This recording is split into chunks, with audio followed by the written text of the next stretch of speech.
आ रही है। अब आ रही नहीं है। मैडम, हमें तो सही आ रही है। आ जी, अब आ रही है। रही है। आवाज आ रही है लेकिन बहुत ज्यादा वॉल्यूम जो है ना वो लो है। मैं ये पूछना चाह रही हूँ, बाकी सबको भी ऐसा ही सुन रहा है? मैंने नहीं वॉल्यूम नहीं, ऊंचा कर मुझे तो ठीक आ रही है इनकी आवाज। चलें ठीक नहीं, मुझे नहीं बता रहे। है। ओके फायदा, स्टार्ट करें। दिया। ठीक है। तो मैडम एक सेकंड में जरा दोबारा सिनेरियो सुन वो पढ़ लूँ। पैरा जीरो जी। 26-year-old ग्रेविटा 3 para 0+2 10 weeks gestation amenorrhea quite anxious light vaginal bleeding blood group B negative husband B positive। ठीक है। Madam after introduction I will take the demographic data name age marital status educational status and parity and the last abortion when was the last abortion, and then I will set the agenda and ask her take the focus history when was her last menstrual period to confirm the gestational age which is 10 weeks, and how are the previous regularity of the cycle, did she conceive spontaneously or with any treatment, and is this pregnancy planned or unplanned. Then I will inquire about the complaint which is having she's having the light vaginal bleed and any associated abdominal pain, cramps, any urinary problems, and any any any episode of dizziness or nausea, vomiting, or flu fever rash in this pregnancy up till now. And then I will inquire the other medical disease of concern, which is any history of diabetes, hypertension, any bleeding disorders, any history of the autoimmune disease like SLE or EPLA. Then I will take then I will ask the obstetrical history. She has a previous two miscarriages. What was the indication of of these two miscarriages, and what was the mode of the gestation, mode of at what gestation these were miscarriage, and what was the Faiza, her route of. first miscarriage was at 6 weeks and it was Mm, spontaneous medical spontaneous. abortion. Sorry, spontaneous abortion without any treatment at home. And her second abortion was at 10 weeks, and she had bleeding and she had undergone dilatation and evacuation for that.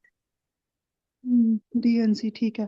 ठीक है madam, any I will ask her any intrapartum, sorry, intraoperative, any complication was the entity given after the procedure, and then I will inquire the Yes, she was given about NTD after the procedure. entity after given.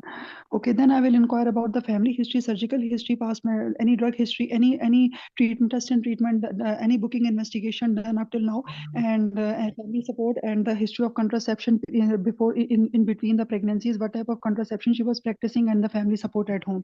Then, madam, I will go for the examination. I will look for the blood pressure, the pulse, to rule out any to check her vitals, and the pallor jaundice abdominal examination specifically to see for the any abdominal pain or any symphysio fundilite if it is enlarged. Then I will look for the especially to look for the molar pregnancy. Then I will look for the pelvic examination, local examination mein madam. I will look for the cervico-vaginal health. Is the os open or not, any passage of vesicles, what is the amount of the bleeding, any foul smelly discharge, and is the os open or not. Examination उसका सारा normal है, vitally stable है patient. ठीक है, पर abdominal examination भी normal है। She is non tender, उसको एब्डोमिनल पेन नहीं है। She is just having this light vaginal bleeding, and examination पे उसने पैड लगा हुआ है, पैड पे थोड़ी सी बस स्पॉटिंग है, that's it. And it's been for 1 day, light spotting. और पेन भी नहीं है। No, there is no pen.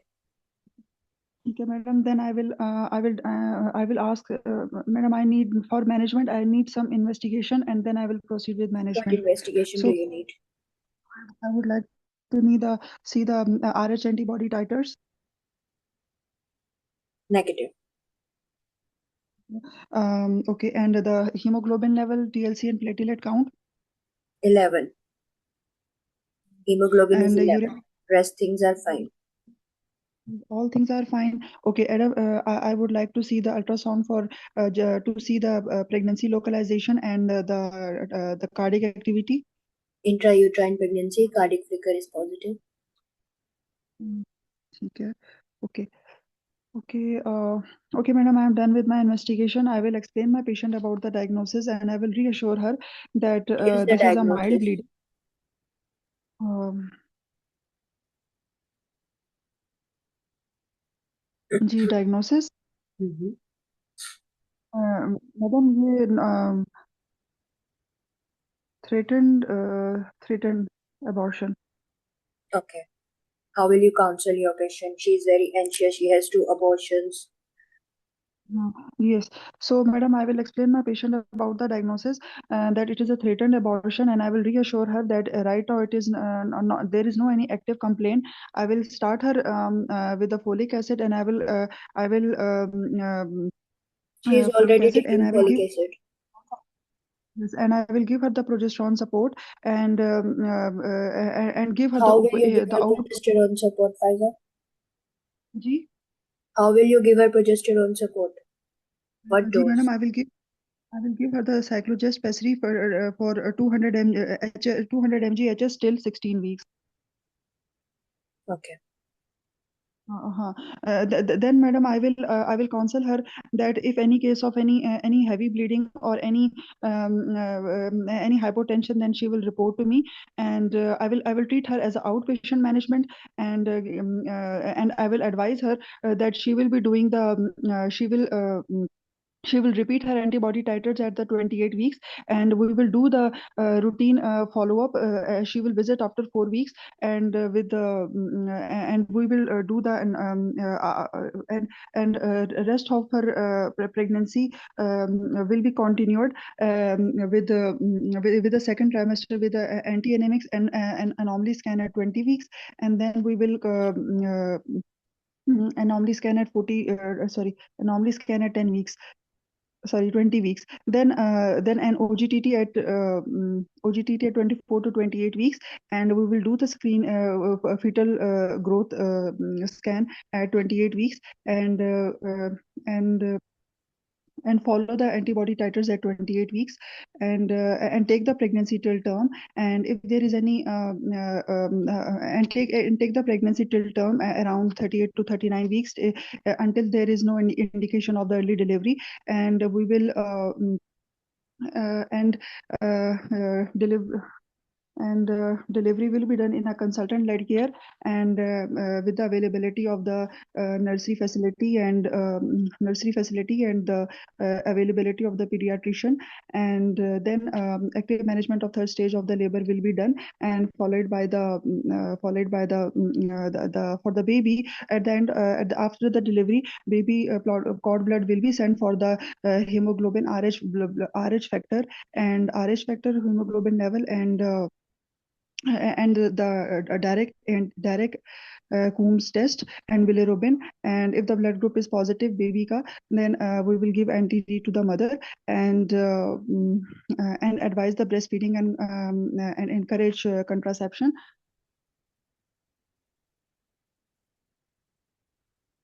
Okay. You done, Pfizer? Anything you want to add? 2 minute पड़े हैं अभी आपके.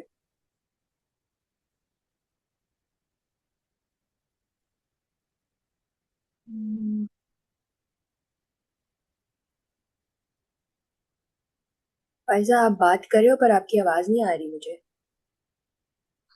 जी madam, I am done with management. Okay.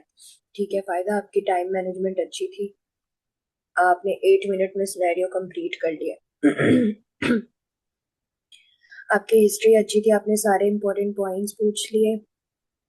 आपने start किया उसकी एलएमपी से और उसके आपने अबॉर्शंस की डिटेल्स ली, एनटीडी की डिटेल ली, और उसके बाद फिर 10 वीक्स तक उसको विजाइनल ब्लीडिंग का ऑन सेट पेन के साथ है नहीं है, कोई भी और इवेंट उसका अब तक का 10 वीक्स तक का सारा आपने हिस्ट्री ले ली, वो इम्पोर्टेंट थी. एंड देन फिर उसकी इन्वेस्टिगेशन टाइटर के साथ आप ज्यादा जो है कंसर्न थे कि अभी प्रेगनेंसी का क्या सिचुएशन है. वो तो ठीक है, इंट्रायूट्राइन है, प्लस उसका टाइटर नेगेटिव है. एक मिनट, सॉरी. टाइटर नेगेटिव है, अब आपने इसको नॉर्मली लेके चलना है, बस पेशेंट को काउंसिल कर देना है। ठीक है, आपने जो मोस्ट इम्पोर्टेंट बात यहाँ पे मैंने जिस वजह से ये सिनेरियो डाला था वो यही था कि थ्रेटेन अबॉर्शन था, पेशेंट को एनजीएस प्रीवियस टूज के अबॉर्शन थे और बी नेगेटिव थी वो। तो हमने क्या किया, हमने उसको अभी इम्पोर्टेंट बात जो थी, हमने उसको काउंसिल किया, रियश्योर किया और प्रोजेस्टेरॉन देना था 16 वीक्स तक। ठीक है, वो बहुत अच्छे तरीके से आपने मैनेज कर लिया और फिर आप इसको नॉर्मली आपने मॉनिटरिंग की। बस एक चीज आपने मिस की, आपने रूटीन एंटीनेटल जो एंटीटी प्रोफाइलैक्सिस है ना वो नहीं दी इस पेशेंट को। आप वो दे सकती हैं, वो देंगी आप, आपने एग्जाम में वो देनी है। मैडम अगर मैं रियल, यही कह दूं कि जी मैडम अगर ये कह दूं कि डिलीवरी के बाद ही मैं 1500 दे दूंगी तो देखो मतलब आपकी मैंने गाइडलाइन जब एंटीनेटल की बात करती है ना, आप मेंशन करो। आपको एग्जामिनर पूछ सकता है कि आपने उसको एंटीनेटल क्यों नहीं दी, आप एंटीनेटल दो। नॉर्मली हमारे पेशेंट्स अगर अफोर्ड करते हैं तो हम एंटीनेटल दे सकते हैं, अगर अफोर्ड नहीं करते तो फिर हम डिलीवरी के बाद जो हम प्रैक्टिकली देते हैं हम डिलीवरी के बाद ही दे सकते हैं। क्योंकि गाइडलाइंस में से पूरा आपका ये स्टेशंस बना हुआ है, तो आप जो है ना एंटीनेटल की बात जरूर करें, वो भी देनी है। और डिलीवरी के बाद तो depend upon babies blood group वो भी देना है। ठीक है, लेकिन antenatal you can skip. Real life में हमारे पेशेंट्स अफोर्ड नहीं करते कि वो इतने महंगे महंगे इंजेक्शन बार बार लें। आप एग्जाम में जरूर बताएंगी एंटीनेटल प्रोफाइल एक्सेस, वो डिपेंड करता है, आप एक डोज बता दो जो 34 पे लगता है, या फिर आप उसको 500 में डिवाइड करके 28 और 30 के हिसाब से वो बता दो। It's your choice. बाकी आपकी प्रेजेंटेशन बहुत अच्छी थी, आपकी हिस्ट्री बहुत कंसाइज थी। मेरी आवाज आ जी रही है? जी जी जी आ रही है। अच्छा, हिस्ट्री कंसाइज थी, आपने एग्जामिनेशन फाइंडिंग सारे मांगे और आपने मैनेज भी बहुत अच्छा कर लिया। सिर्फ आप आरएच पे नहीं रही, आपने उसका ब्लीडिंग का इशू भी।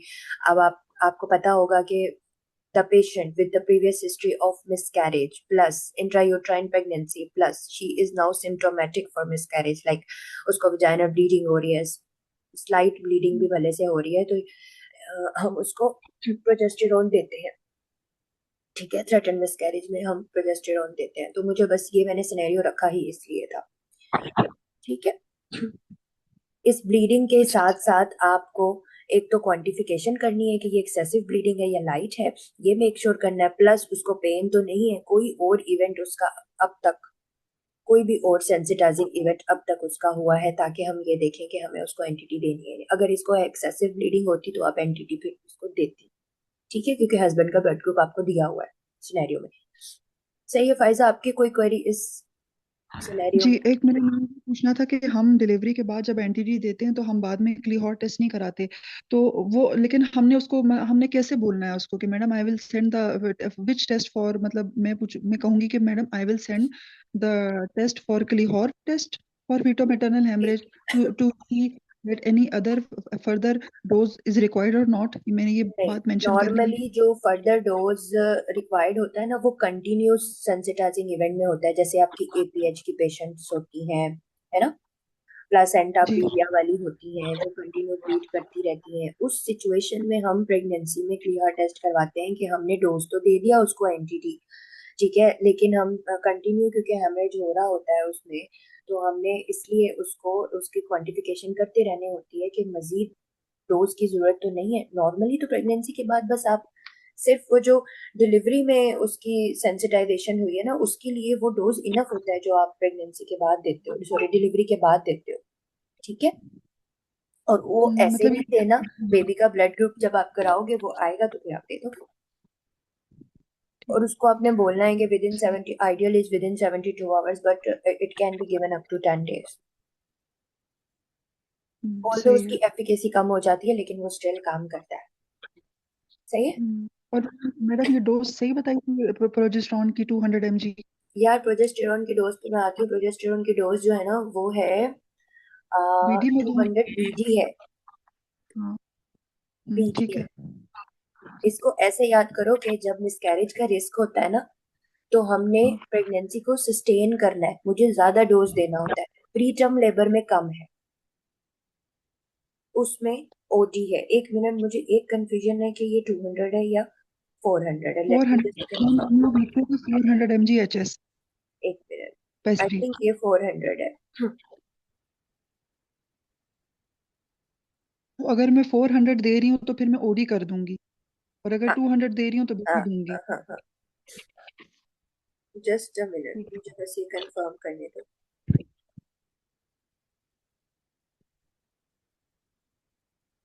हाँ जी, आपका थ्रेटन मिसकैरेज के लिए जो डोज है वो 400 है और बीडी है। 400 बीडी।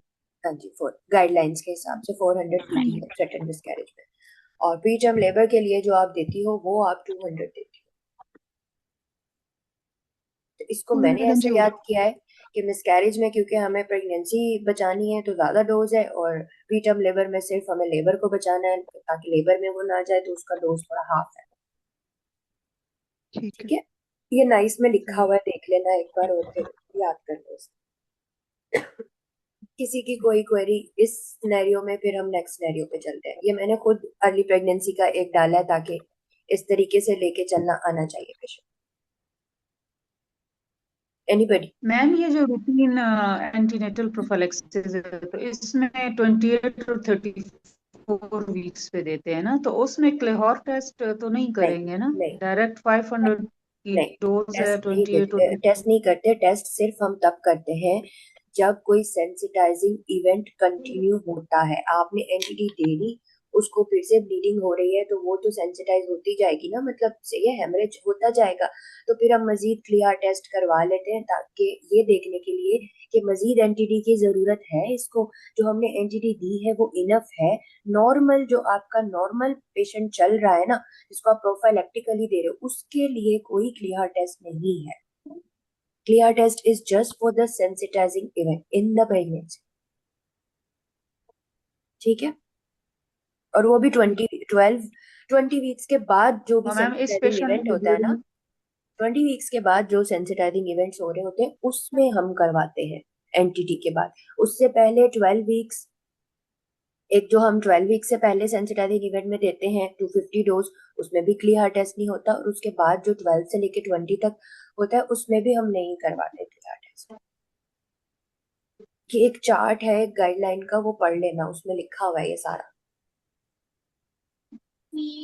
अच्छा मैडम, मैं ये पूछ रही थी कि मैम इस आपने अभी पेशेंट को जिस बताया तरह ना ब्लीडिंग हो रही है प्रीटर्म तो लेबर, इसको फिर प्रीटर्म, जी सदर। जी मैं ये पूछ रही थी कि प्रीटर्म लेबर का आप बता रही थी ना अभी, तो ये प्रीटर्म लेबर का तो मैंने इस तरह नहीं पढ़ा है ये डोज। ये तो ये नहीं है कि अप टू 12 वीक्स तक जो 200 मिलीग्राम हम देते हैं प्रोजेस्टेरॉन, तो वो उनको देते हैं जिनकी कोई ब्लीडिंग ना हो, और जिनको जो ब्लीड के साथ आए हैं उनको 16 वीक्स तक देते थे 400 मिलीग्राम 1 बीडी। ये जो रिकरेंट मिसकैरेज की आपने गाइडलाइन कहा है से, वो उसमें इस तरह लिखा हुआ था। देखो तो मैं रिकरेंट ये, जो मिस कैरेज के लिए दे रहे हैं और जो रिकरेंट प्रेगनेंसी लॉस के लिए दे रहे हैं ना, वो डोज सेम है, बिल्कुल सेम है। एक बार गाइडलाइंस खोल के देख लेना, मैंने एक पिक्चर शेयर की थी अपने नोट्स की जिसमें मैंने पूरी ऑप्स में जितने भी प्रोजेस्टेरॉन के डोजेज है ना, जिस भी इंडिकेशन हाँ के लिए, वो मैंने सारे एक जगह पे कंपाइल किए थे। And the references green top guideline and nice guideline, आप एक बार गाइडलाइंस खोल के देख लीजिएगा। अगर डिफरेंस हो तो फिर आप ग्रुप में डिस्कस कर लीजिएगा मुझे। ठीक है, अच्छा ठीक है। चले। और कौन पूछ रहा था क्वेश्चन? चलो, नेक्स्ट हादिया को प्रेजेंट करना था। हादिया आप हो हमारे साथ? मैम जी मैडम।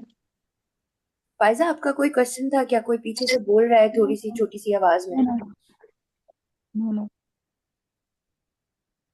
हाँ जी Faiza. No ma'am.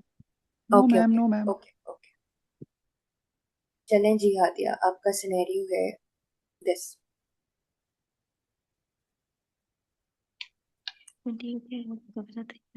previous SVD. This is to you. 30 weeks of gestation. Amenorrhea. She has had ultrasound scan today, which she wants to know. Okay, madam. Madam, I have to take it as a structured discussion. नहीं, आप मुझसे history लोगे। अच्छा, ठीक हो गया। अस्सलाम वालेकुम, मेरा नाम डॉक्टर हादिया है। मुझे आपके बारे में बताया गया है कि आपकी उम्र 28 साल है, कि आपका तीसरा हमल है, और आपकी पहले नॉर्मल डिलीवरीज हुई हैं, और अब आपको 30 हफ्ते का हमल है। जी डॉक्टर। और क्या ये मालूमात दुरुस्त है? जी जी, बिल्कुल दुरुस्त। अच्छा, मैं आपका नाम जान सकती हूँ? पलवशा। अच्छा पलवशा, आप मेरे पास अपनी अल्ट्रासाउंड की रिपोर्ट डिस्कस करने के लिए आई हैं, क्या ये बात दुरुस्त है? हाँ जी बिल्कुल सही। अच्छा, पलवशा, आप अपनी रिपोर्ट के बारे में कुछ जानती हैं? नहीं डॉक्टर साहब, बस मुझे अच्छा अल्ट्रासाउंड वाले ने बोला कि बच्चे में कोई मसला है, जाके अपने डॉक्टर से बात करो, उसको दिखाओ। अच्छा, ठीक हो गया। अच्छा, चूंकि हम पहली दफा मिल रहे हैं तो मैं आपसे ना आपके मुतालिक कुछ सवालात करूंगी। मैं यकीन करती हूँ कि आप मेरे साथ जो है ना ताउन करेंगी। मुझे बता दें कि आपको माहवारी महीने का महीने आती है, उसमें कोई बेतरतीबी की शिकायत तो नहीं है? नहीं कोई बेतरतीबी नहीं है, बिल्कुल ठीक आती है मुझे। अच्छा, इस हमल में आप अपने आप को रेगुलर चेक करवाती रही हैं डॉक्टर के पास? हाँ जी, शुरू में मैंने दिखाया था, फिर बीच में गैप आ गया, अब मैं दोबारा आई। अच्छा, आपने फॉलिक एसिड का इस्तेमाल किया था पहले हाँ 3 महीनों में? जी, वो तो मैं वैसे भी रेगुलर खाती रहती हूँ। तारीख वाले जो अल्ट्रासाउंड होते हैं और जिसमें बच्चे की गर्दन की मोटाई का टेस्ट करते हैं, वो आपके हुए थे? हाँ जी, वो भी हुआ था, वो बिल्कुल ठीक था। अच्छा, अभी मुझे ये बताएं कि पहले 3 महीनों में आपको कभी बुखार, जिस्म पे जो है वो धब्बे पड़े हों, या आपको गला खराब हुआ, ऐसे कोई अलामात तो नहीं जाहिर हुई? नहीं डॉक्टर साहब। अच्छा, ठीक है। मुझे ये बताएं कि इसके अलावा आपको कभी ब्लड प्रेशर, शुगर, टीबी, दमा हमल के अंदर या हमल के अलावा ऐसा मसले की शिकायत रही हो? नहीं डॉक्टर, मेरे तो हमल बड़े स्मूथ गए हैं, कोई मसला ही नहीं हुआ कभी भी। अच्छा, ठीक है। आपकी पहले नॉर्मल डिलीवरीज हैं और उसके अलावा भी आपको हमल के दौरान और डिलीवरी के दौरान कभी कोई मसला नहीं हुआ? नहीं। आपके बच्चे बिल्कुल ठीक हैं, उनमें कोई हाँ मसला जी। हो? हाँ जी। बच्चे नर्सरी में दाखिल तो नहीं रहे थे? नहीं। अच्छा, ठीक हो गया। मुझे ये बताएं कि आपको कभी कोई ऑपरेशन तो नहीं हुआ आपका? नहीं डॉक्टर साहब। किसी दवाई से एलर्जी हो या आप वैसे किसी और दवाई का इस्तेमाल कर रही हो? नहीं डॉक्टर। माजरत के साथ आपसे जाती नौयत का सवाल पूछूंगी, आप कोई हुक्का और सिगरेट, पान छालिया वगैरह का इस्तेमाल करती हो? नहीं डॉक्टर साहब। शौहर के साथ ताल्लुकात ठीक है, गुजारा ठीक हो जाता है आपका? हाँ जी, बिल्कुल सही। अच्छा, ठीक है। पलवशा, मैंने आपसे जो मालूमात कुछ हासिल की हैं, मुझे कुछ जरूरत पड़ेगी तो कुछ आपके और टेस्ट भी करवाएंगे और मैं आपका ना मुआयना भी कर लेती हूँ। ठीक ठीक है, मुझे जो है ना आपके कदर वजन का तनासुब देखना है, मुझे आपके ब्लड प्रेशर और नब्ज की रफ्तार देखनी है, और मुझे पिल्लाहट के लिए मैं आपकी आंखों में, हाथों में चेक करूंगी। फिर इसके बाद आपके गिलड़ और छाती का मुआयना करूंगी, आपकी चेस्ट को सुनूंगी और आपके दिल का मुआयना करूंगी, और फिर आपको पेट से देखूंगी। Madam, can you please give me findings? Vitals normal, BMI 25, rest, subvitals and systemic examination is normal up till now. Okay madam, symphysial fundal height? 34 weeks. 34 weeks. Madam, lie and presentation. Lie longitudinal, cephalic presentation. Amount of the liquor clinically and the estimated fetal weight. Clinically, liquor is excessive, Okay. and estimated fetal weight is around 1.7 kg. 1.7 kg. And fetal heart sound are audible. Yes, audible. Okay. Being on the basis of increased fundal height, I would like to know if the patient has any pressure symptoms.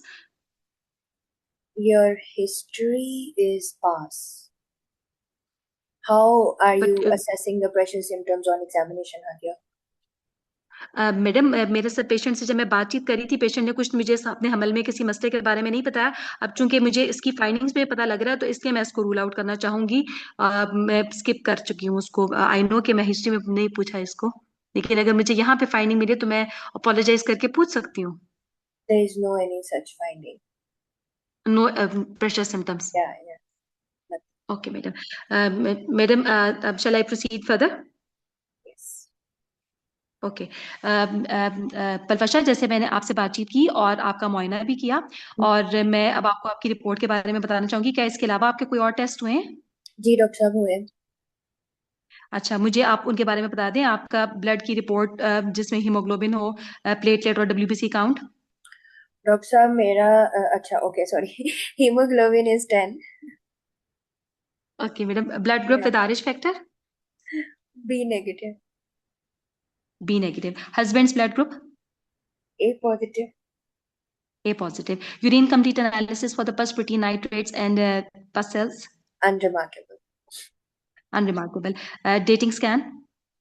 Yes, it's done and it's normal. And Okay. Anomaly? yeah. Anomaly scan is also normal.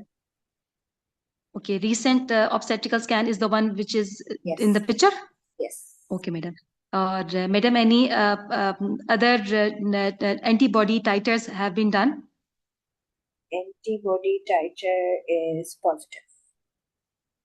Can you please give me the value of the titer? It is 1 into 32. 1 into 32. And it was done when? It's recently done, just now. Recently done. Yeah. Okay, madam. Based upon all the findings and the investigations, madam, can you please give me the finding of middle cerebral artery peak systolic velocity? It's not done. Now It's not done. explain this ultrasound Okay, madam. and manage your patient from now Okay, on. madam. Okay madam. अच्छा पलवशा, अब मैं आपको आपके ultrasound की report के बारे में बताऊंगी। मैंने हॉस्पिटल के नंबर से कंफर्म कर लिया है कि ये आप ही की रिपोर्ट है। इस रिपोर्ट के मुताबिक आपके बच्चे के अंदर उसके फेफड़ों में पानी आया है और उसका अंदर जो है वो जिस्म में पानी ज़्यादा हो गया है एक नॉर्मल बच्चे की निस्बत। हम इसको अपनी ज़ुबान में हाई ड्रॉप्स कहते हैं। ये इसकी मैं आपको वजह बताना चाहूँगी और मैं आपको बताऊंगी कि हमारे पास एक डॉक्टरों की टीम है जो आपको चेक करती रहेगी, जिसमें मैं एक गायनेकोलॉजिस्ट के तौर पे, एक फीटल मेडिकल स्पेशलिस्ट, एक काउंसलर और एक इंटेंसिविस्ट हमारे साथ शामिल होंगे।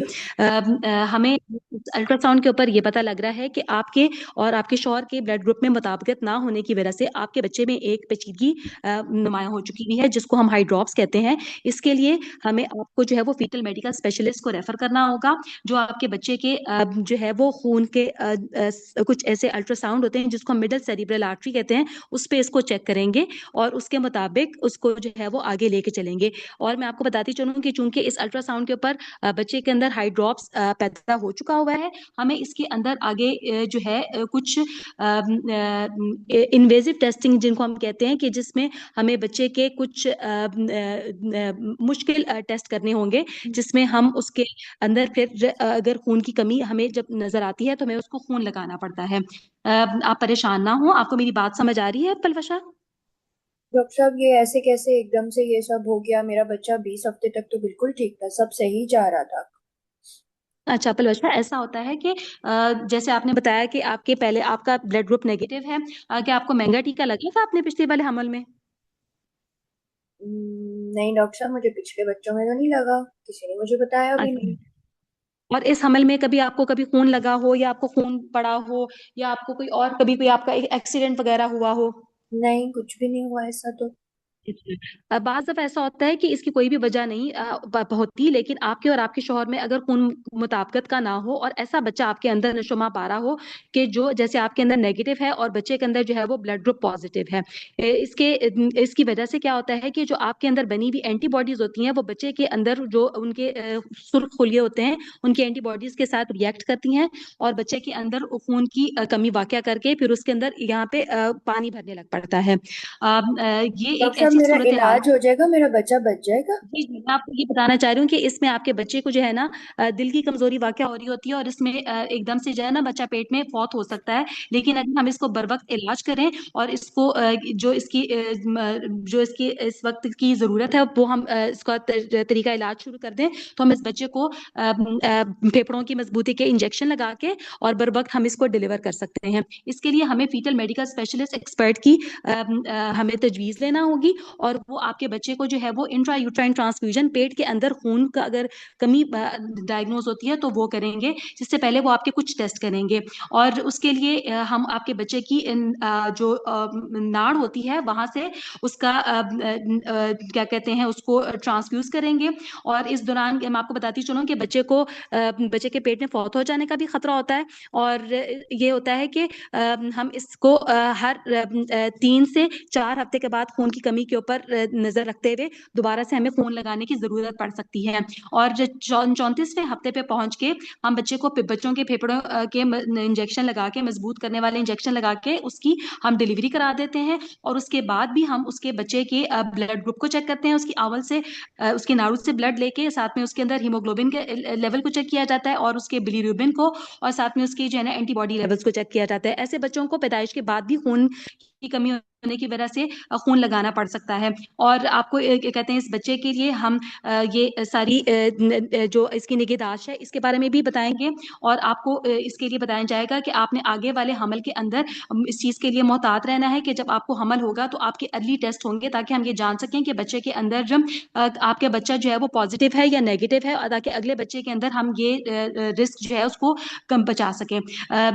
इसके लिए हम 2 टेस्ट कर सकते हैं, एक हम शौहर का टेस्ट करते हैं और एक बच्चे का टेस्ट करते हैं, जो कि 10 हफ्ते के बाद भी हो सकता है, जिससे हमें पता लग सकता है कि आपके अंदर कौन सा बच्चा नशोनुमा पा रहा है। इसके अलावा मैं आपको बच्चे को दूध पिलाने के बारे में और आपको माने हमल के तरीकों के बारे में बताऊंगी, और डॉक्टरों की पूरी टीम मिलकर आपको गाहे बगाहे आपका मुआयना करती रहेगी, आपको एडवाइस देगी, और ये एक किताब है जिसमें आपके मसले के बारे में सारा आपको बताया गया है। और अगर आपको कोई बात और पूछनी हो तो आप मुझसे पूछ सकती हैं।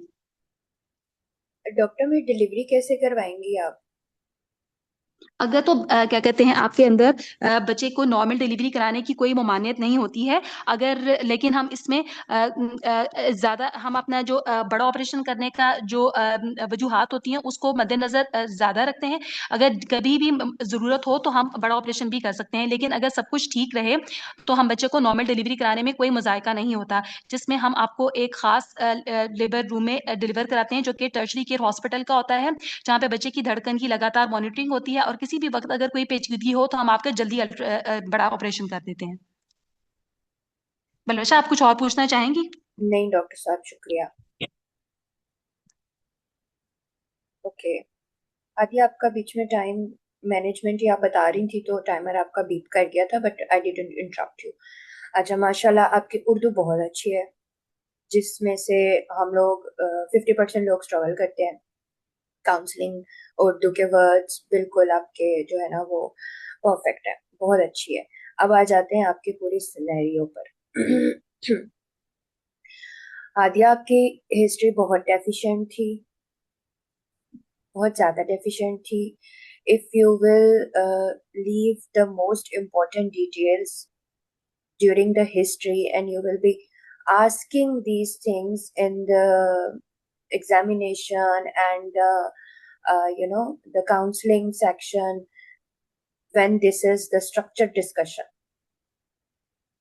ये बहुत बुरा इम्पैक्ट डालेगा एग्जामिनर पे। इम्पोर्टेंट पॉइंट्स थे, आपने सिनेरियो देख लिया, आपने अल्ट्रासाउंड की पिक्चर देख ली हादिया, आपको लगा हाई ड्रॉप्स, ठीक है। When this is जी high drops, आपका बायोडाटा के बाद पहला सवाल क्या होगा? To find out is it immune or non-immune? Should I ask her for the non-immune questions or not? What one single question will decide about further detailed evaluation of this high drops? Madam blood group, Tell me, Hadia. Huh? Madam blood group And when did you ask blood group?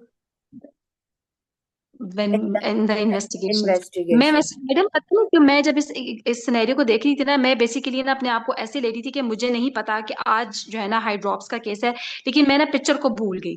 मैं उसको बिल्कुल एक simple case के तौर पे लेके जा रही थी कि हाँ कहाँ पे मुझे एग्जामिनर जो मेरा रोल प्लेयर है वो मुझे जो फाइंडिंग देगा, लेकिन ऑब्वियसली जैसे अब मेरे सामने स्कैन की पिक्चर है तो फिर मुझे ये मेरे लिए बिग ब्लंडर था कि मुझे उस पर क्लू मिल गया कि पिक्चर है। ये सिनेरियो रखने का मतलब यही था, मकसद ही यही था कि सिर्फ हाई ड्रॉप दिया हुआ होगा तो you know that there are two types of immune high drops, immune and non immune।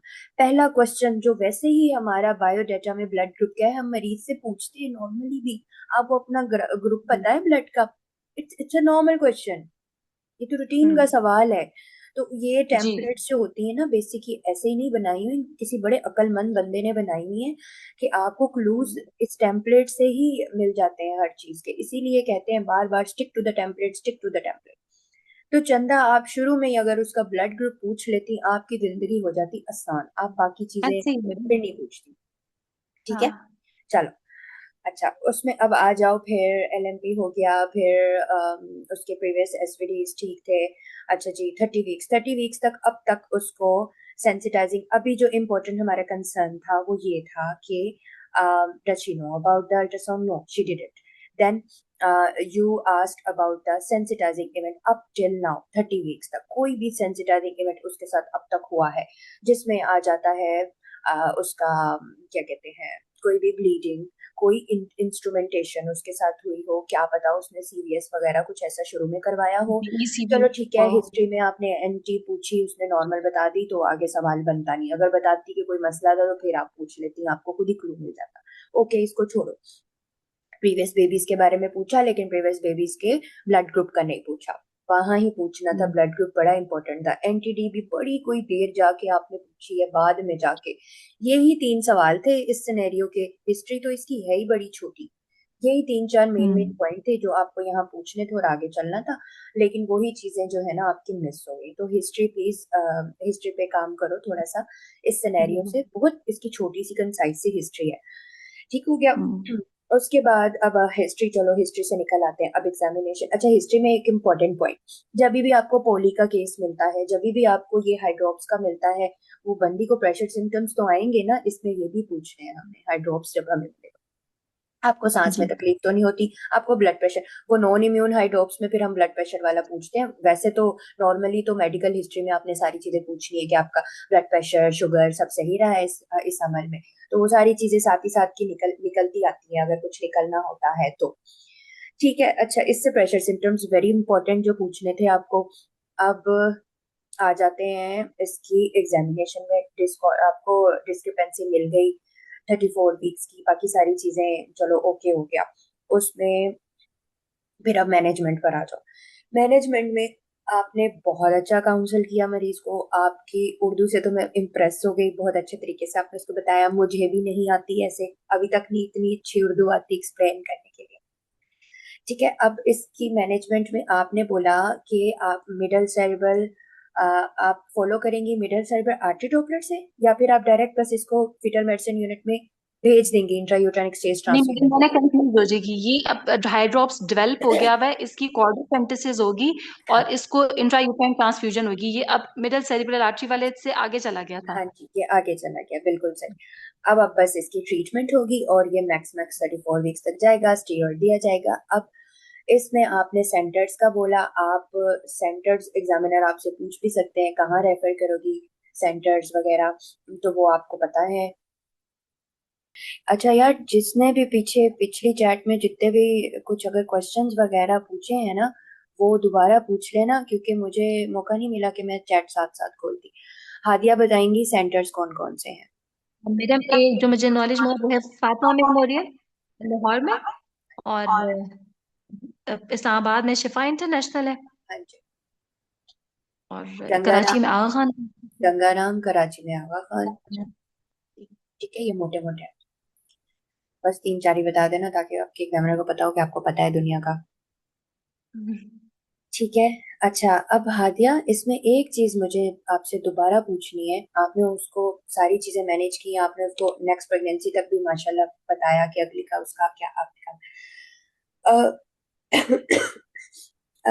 इसका जो है आपने बोला एसवीडी हो सकती है Hadiya my question is this कि what is the recommendation for delivering these baby who had undergone intrauterine stage transfer Madam, the recommendation is you deliver them by 30 you don't do you delivered any at intrauterine transfusion you delivered at appropriate weeks of gestation 34 with steroid cover I am asking about the mode of delivery I'm concerned about mode of delivery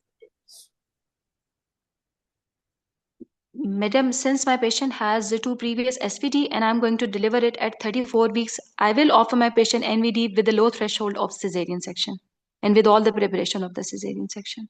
I would like you to reconsider your mode of delivery. Okay, madam, I'll give the option or being a safe obstetrician, I will offer him a cesarean section. Okay, and what would be the reason to convince your patient for cesarean section? Since these patients are already compromised, so we better not give them the stress of the labor. शाबाश यही बताना है exam में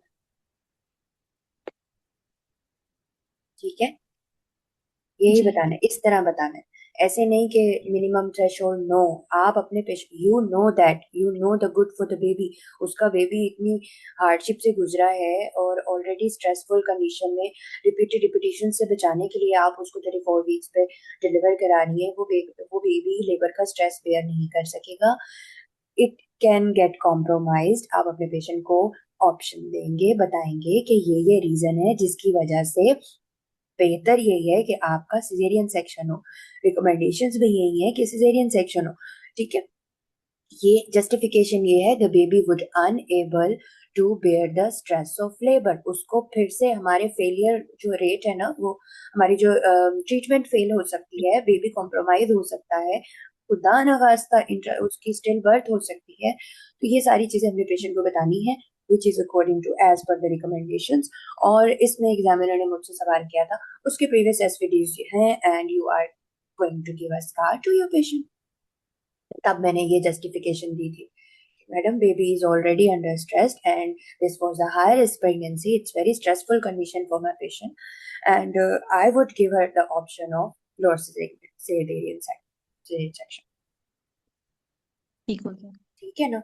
अच्छा madam, एक question था कि अगर ये पेशेंट इसी तरह होती और इसका ब्लड ग्रुप पॉजिटिव होता तो फिर इस हिस्ट्री में क्या क्या सवाल करने थे फिर? फिर नॉन इम्यून हाई ड्रॉप्स वाले क्वेश्चंस होते सारे।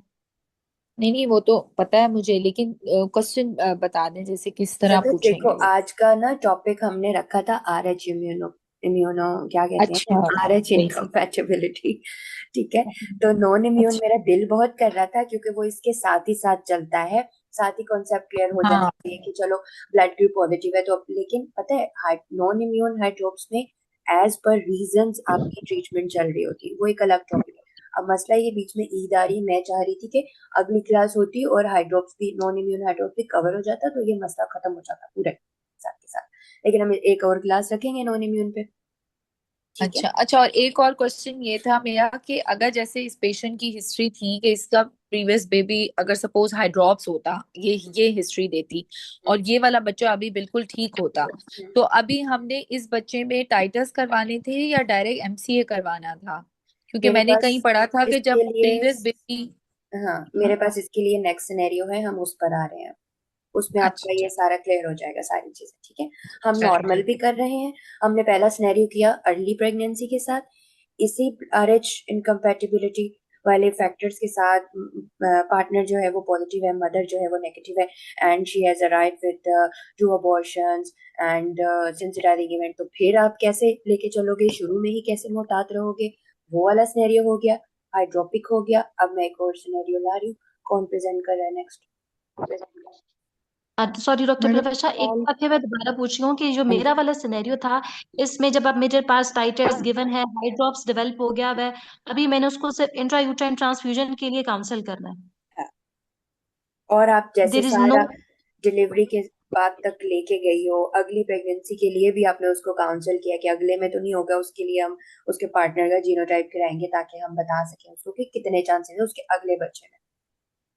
और एक और क्वेश्चन है मैडम, हाँ, हमारे पास दो वेज हैं ब्लड ग्रुप फाइंड आउट करने के लिए। बेसिकली तो हम बेबी को देख रहे होते हैं, तो why we go for partner and then we say कि हम सेल्फ फ्री फीटल डीएनए करेंगे? अगर हम सेल्फ फ्री फीटल डीएनए कर दो तो पार्टनर वाला हमारा ओमिट नहीं हो जाता, देखो या मेरी सिर्फ जान, कॉस्ट की वजह से ऐसे करते हैं? नहीं चंदा, देखो अब इसको बेटर था कि हम लास्ट में डिस्कस करते, लेकिन अभी आपने चलो पूछ ठीक है, लिया है इट्स ओके। तो याद रखना, अगले सिनेरियो के बाद आप ये क्वेश्चन जो है ना, ये याद रखना कि हम डिस्कस करें, ठीक है ना, ठीक क्योंकि ठीक अगले है, थैंक यू। कैंडिडेट से भी मैं ये क्वेश्चन करूंगी। अच्छा, ठीक है, थैंक ये यू। उसका क्वेश्चन हो सकता है ना पेशेंट का कि मेरे अगले जी बच्चे जी में ये जी। मसला तो नहीं होगा, तो अब नेक्स्ट सिनेरियो करके फिर हम इसका जवाब देते हैं अपने मरीज को। चले नेक्स्ट, फाइजा और हादिया ने वॉलंटियर किया था, हमने वो डन कर दी, अब कोई और वॉलंटियर? यस मैडम, मैं कर लेती हूँ। ओके फातिमा, एक मिनट फातिमा, एक मिनट, अगर कोई और करना जी चाहता मैडम। है तो कर लो, फिर वरना फातिमा करेगी क्योंकि फातिमा ने पिछली बार भी प्रेजेंट किया था। एनीबडी? आई डॉक्टर पलविशा, मैं थिंक कर लूँ या फातिमा कर लूँ? हम दोनों में से मैंने भी लास्ट टाइम तुम किया था। दोनों का टाई चल रहा है, पिछली बार तुम दोनों प्रेजेंटेड थे, और कोई है या फिर बस मैं इनसे करवाऊं? डॉक्टर सर ना, डॉक्टर आपने करना पलविशा तो मेरा आप कर क्वेश्चन लें। है। डॉक्टर हाँ सर जी, ना, आपने करना है तो आप कर लें। डॉक्टर पलवश, एक क्वेश्चन है मेरा। हाँ जी, रिगार्डिंग योर सिनेरियो और ये जनरल। अगर अगर नहीं नहीं, इसी पुराने सिनेरियो पे हाँ। कि अगर यही पेशेंट आपसे सवाल करे कि मैंने ये बच्चा नहीं रखना, तो आप उसको ये कहेंगे कि नहीं चलाओ, हम 34 वीक्स पे डिलीवर कराएंगे इसको, आप उसको हम काउंसल ट्रांसफ्यूजन करेंगे। देंगे बच्चे को। अच्छा, बच्चा नहीं रखना या मैं ये ट्रीटमेंट अफोर्ड नहीं कर सकती। हाँ, वो कहेगी कि मैं बहुत हाँ, गरीब हूँ तो बच्चा जाया कर दें। इस अच्छा ठीक है, इसको भी फातिमा अपने सिनेरियो को रखो, इसका भी हम एंड में डिस्कस करते हैं, ठीक है, जनरल डिस्कशन, क्योंकि अगर इस पे डिस्कशन होगी ना सिनेरियो रह जाएगा। चलो जी फातिमा आ मैडम। जाओ, अगला करते हैं हम, नेक्स्ट वाला। जी एक मिनट, मैं स्क्रीन लेकर आऊँ, कहाँ की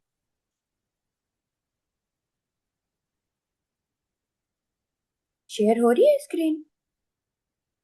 मैडम, वो रोटेट हो रहा है, अभी होगी।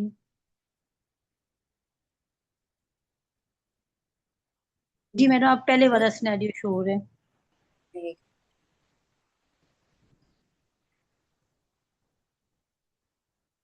चलें Fatima, this is your scenario. एक मैडम, मुझे 1 मिनट देर पढ़ने के लिए। 3, 4 लाउड पढ़ो, लाउड 24 सब सुन ले। जी madam.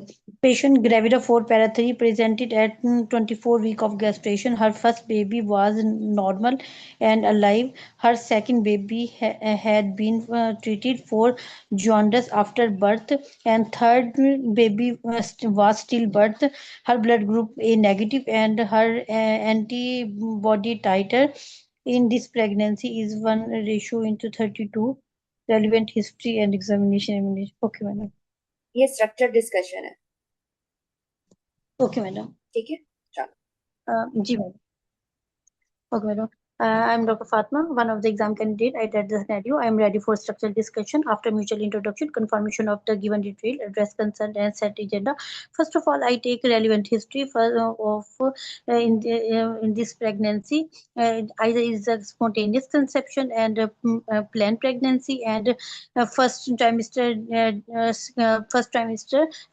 LMP of the patient, and sure of date at 24 week of gestation, and any complication done up till now, and dating scan done and normal scan done at that time. 24 week.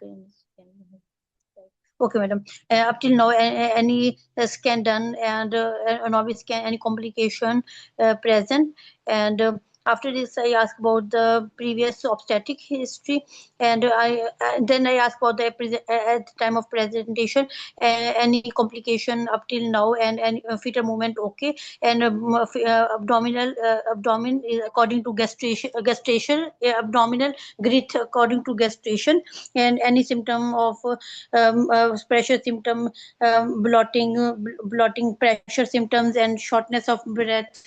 And after this I ask from previous obstetric history, and first of all I ask about the blood group of the patient and blood group of the husband. Either is blood group husband is homozygous and heterozygous. And after this I ask about any medical and surgical history, and I ask about the previous obstetric history, and first blood group of the baby check or not, and first time and anti-D given or not, and other is second baby is had jaundice, and I ask about at that time blood group check or anti-D given, and then I ask for the stillbirth baby, and at which gestation stillbirth done, and what was the mode of delivery, and at that time blood group of baby check or not, and first now patient had anti D titer more significant, so I ask about the husband and husband blood group heterogeneous homogeneous.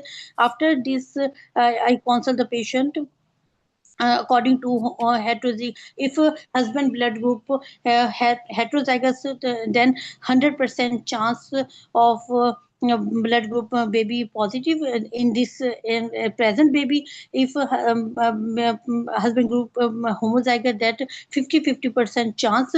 So I ask about in this pregnancy, and NIPT done or not, and 16-week blood group of baby check or not. After this examination of the patient, vitals of the patient, and thyroid examination, abdominal examination, some physiofundal according to gestation at 24 weeks, and live estimated fetal weight, and Leica estimation of the Leica, and fetal weight and fetal heart sound, escalate the fetal heart sound.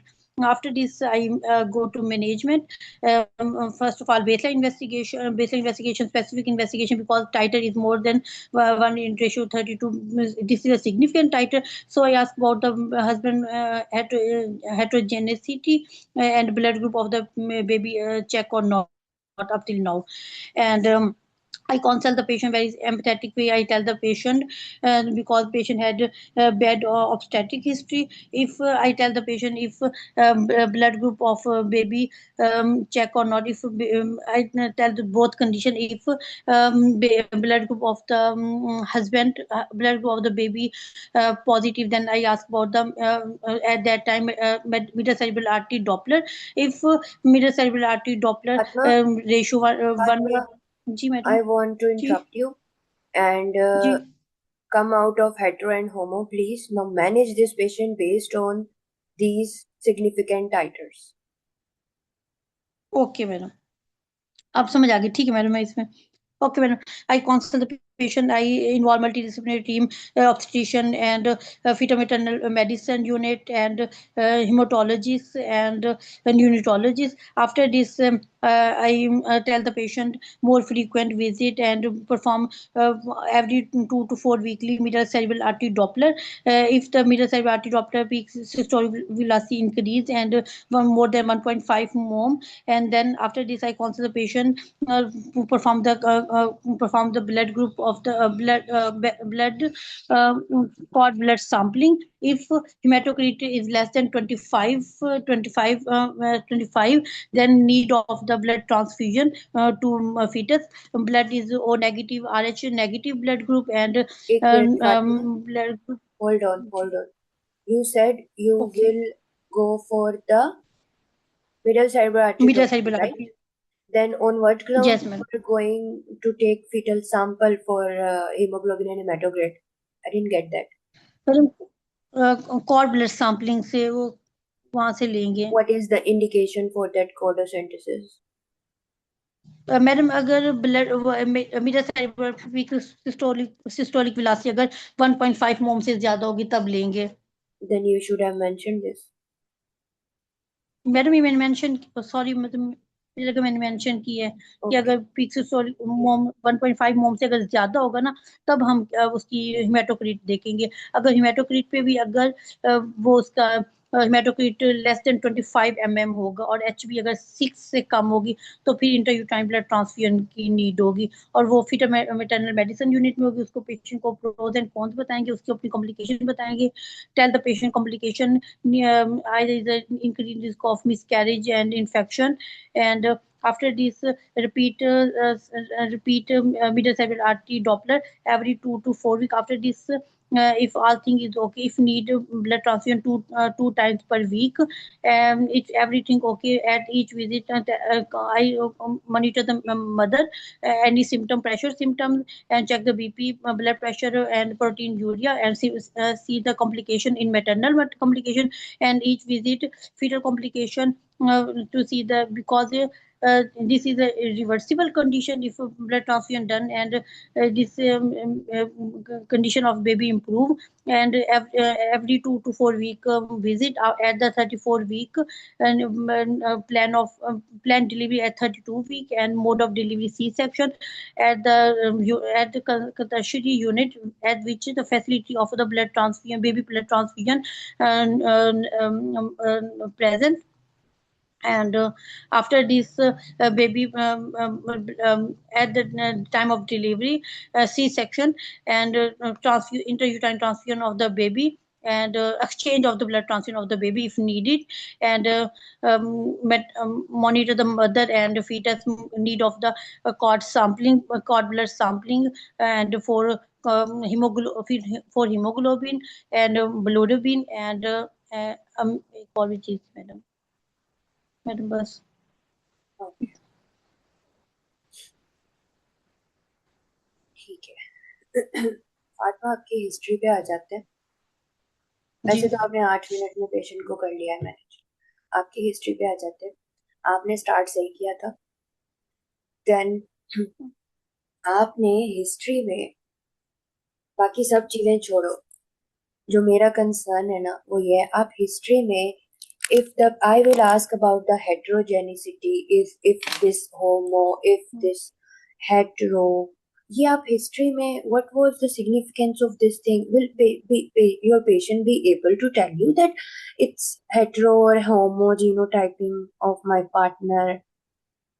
What like what were you thinking when you were asking these heterogeneity and homogeneity? Madam इनकी मैं अभी बताऊं कि मैं ये सोच रही थी कि पेशेंट ना जब अब तक यानी कि उसको शायद ये पता हो, किसी ने उसको बताया हो कि हस्बैंड का ब्लड ग्रुप चेक कौन है, तो मैं ये पूछना चाह रही थी कि उसको ये पता You है कि उसके simply husband asked about husband blood group once. Then again you kept on का। asking husband blood group and if hetero, if homo, then I will counsel. Why? It's history taking. Okay madam. All your concern is hmm her last menstrual period. ठीक है, blood group hmm of couple is given to you, titer is given to you. This is the ready-made scenario in the plate. जब readymade scenario in the plate दिया हुआ है, it means कि इस पे management पे ज्यादा फोकस करना है आपको। बस अब तक ओके का मैडम। उसका जो है, अच्छा देखो हम्म उसका प्रीवियस ऑप्स हिस्ट्री इतनी डिटेल दी हुई, you just ask about the babies blood group and NTD, that's it, बस सारी चीजें दी हुई है। हम्म ठीक है। जी मैडम। एंड उसके जी बाद जो है क्या कहते हैं इसका, और मैं किस पर आ रही थी, ठीक है, ब्लड उससे सेंसिटाइजिंग इवेंट पूछ लो उससे अब तक। 24 वीक्स का उसका टाइम स्पेन आ गया है ना अब तक का, 24 वीक्स का जी उसका सेंसिटाइजिंग इवेंट अब तक का पूछ लो बस उससे, और कोई प्रॉब्लम उसकी हुई। अभी देखो टाइटर पॉजिटिव है, अब immediately what will you do, immediately management में। Madam metre cerebral artery 22 week के बाद मीटर सेरिब्रल आर्टरी डॉपलर करवाते हैं। ठीक है, मेरे सेरेब्रल आर्टरी डॉपलर आप कितना फ्रीक्वेंट करवाओगी? Madam 2 to 4 weekly. You know, when this is significant raise titer, you go for middle cerebral artery weekly. Yes madam. ठीक है, प्लस अल्ट्रासाउंड, डिटेल्ड जी ultrasound to see for the signs of hydropic feet. आपको Doppler तो आप weekly करा रहे हो, Doppler से जी पहले अगर वो हाइड्रोपिक भी हो गया, अगर वो हाइड्रोप हो गया या उसका एमसीवी खराब हो गया, इन दोनों में से कोई भी चीज होगी, you will there and then refer your patient to the fetal medicine. Yes madam. आपने इस पूरे सिनेरियो में ना जो इम्पोर्टेंट बातें हैं वो ही पहले पहले बोलनी है। जैसे हिस्ट्री में मैंने कहा सबसे पहले ब्लड ग्रुप पूछो, अगर उसमें देर कर दी तो आपने अपने एग्जामिनर को नाराज कर लिया। मैनेजमेंट में टाइटर मिला है, immediately counsel your patient and immediately refer her, talk to her about the referring her to the fetal medicine unit. अब आपके तो हाथ से गेम निकल गई है ना, अब तो बस इसकी मॉनिटरिंग होनी है। अच्छा, अब इसमें रेफरिंग की दो बातें हैं। पहला रेफरिंग ये कि जैसे ही सिग्निफिकेंट टाइटर आता है ना, आप फीटल मेडिसिन यूनिट को इनलाइजन कर लेते हो अपने साथ। ठीक है, आप मॉनिटरिंग करते हो मिडिल सेरिब्रल आर्टरी डॉपलर के साथ, बेबी को अल्ट्रासाउंड करते हो, वीकली आप करवा रहे होते हो। अब टाइटर रिपीट नहीं होगा, अब सिर्फ बच्चे को हमने देखना है कि बच्चे में अनीमिया के साइंस तो नहीं आ रहे, वो हम अल्ट्रासाउंड पे देखेंगे, और मिडिल सेरिब्रल आर्टरी की पीक सिस्टोलिक वेलोसिटी हमें बताएगी, ये दो चीजें बताएगी। प्लस इसके साथ ही मरीज को सारा आगे की कहानी बतानी है, जैसे आदिया ने पूरी डिटेल में बताई थी। ठीक है, और अभी उसको फीटल मेडिसिन यूनिट का बता देना है और इनलाइजन कर देना है। Book your patient with the fetal medicine unit, ताकि उन्हें भी पता हो कि एक पेशेंट ऐसा रजिस्टर हुआ है, मरीज को भी पता हो कि खुदा ना खास्ता अगर हाइड्रोपिक साइंस आए तो मुझे फलानी जगह पे जाना है। ठीक है, ये इंपॉर्टेंट जी बात क्लिनिकल है। ये गाइडलाइंस में जो है ना इतनी आसानी से नहीं लिखी हुई कि हमें बहुत अच्छे तरीके से पिक हो जाए। वहां लिखा हुआ है कि जैसे ही टाइटर 4 से ज्यादा है आप फीटल मेडिसिन यूनिट को रेफर कर दोगे। फिर उन्होंने आगे जाके टेबल्स में लिखा हुआ है कि जैसे ही टाइटर ज्यादा आ जाएंगे तो फिर मतलब सिग्निफिकेंट टाइटर 16 से ज्यादा आ जाएंगे तो फिर आप उसको रेफर करोगे ट्रीटमेंट के लिए। दो बातें वो कर रहे हैं, आप रजिस्टर कर दोगे जैसे ही पेशेंट के टाइटर पॉजिटिव आएंगे, अभी क्वांटिफिकेशन की बात नहीं हो रही।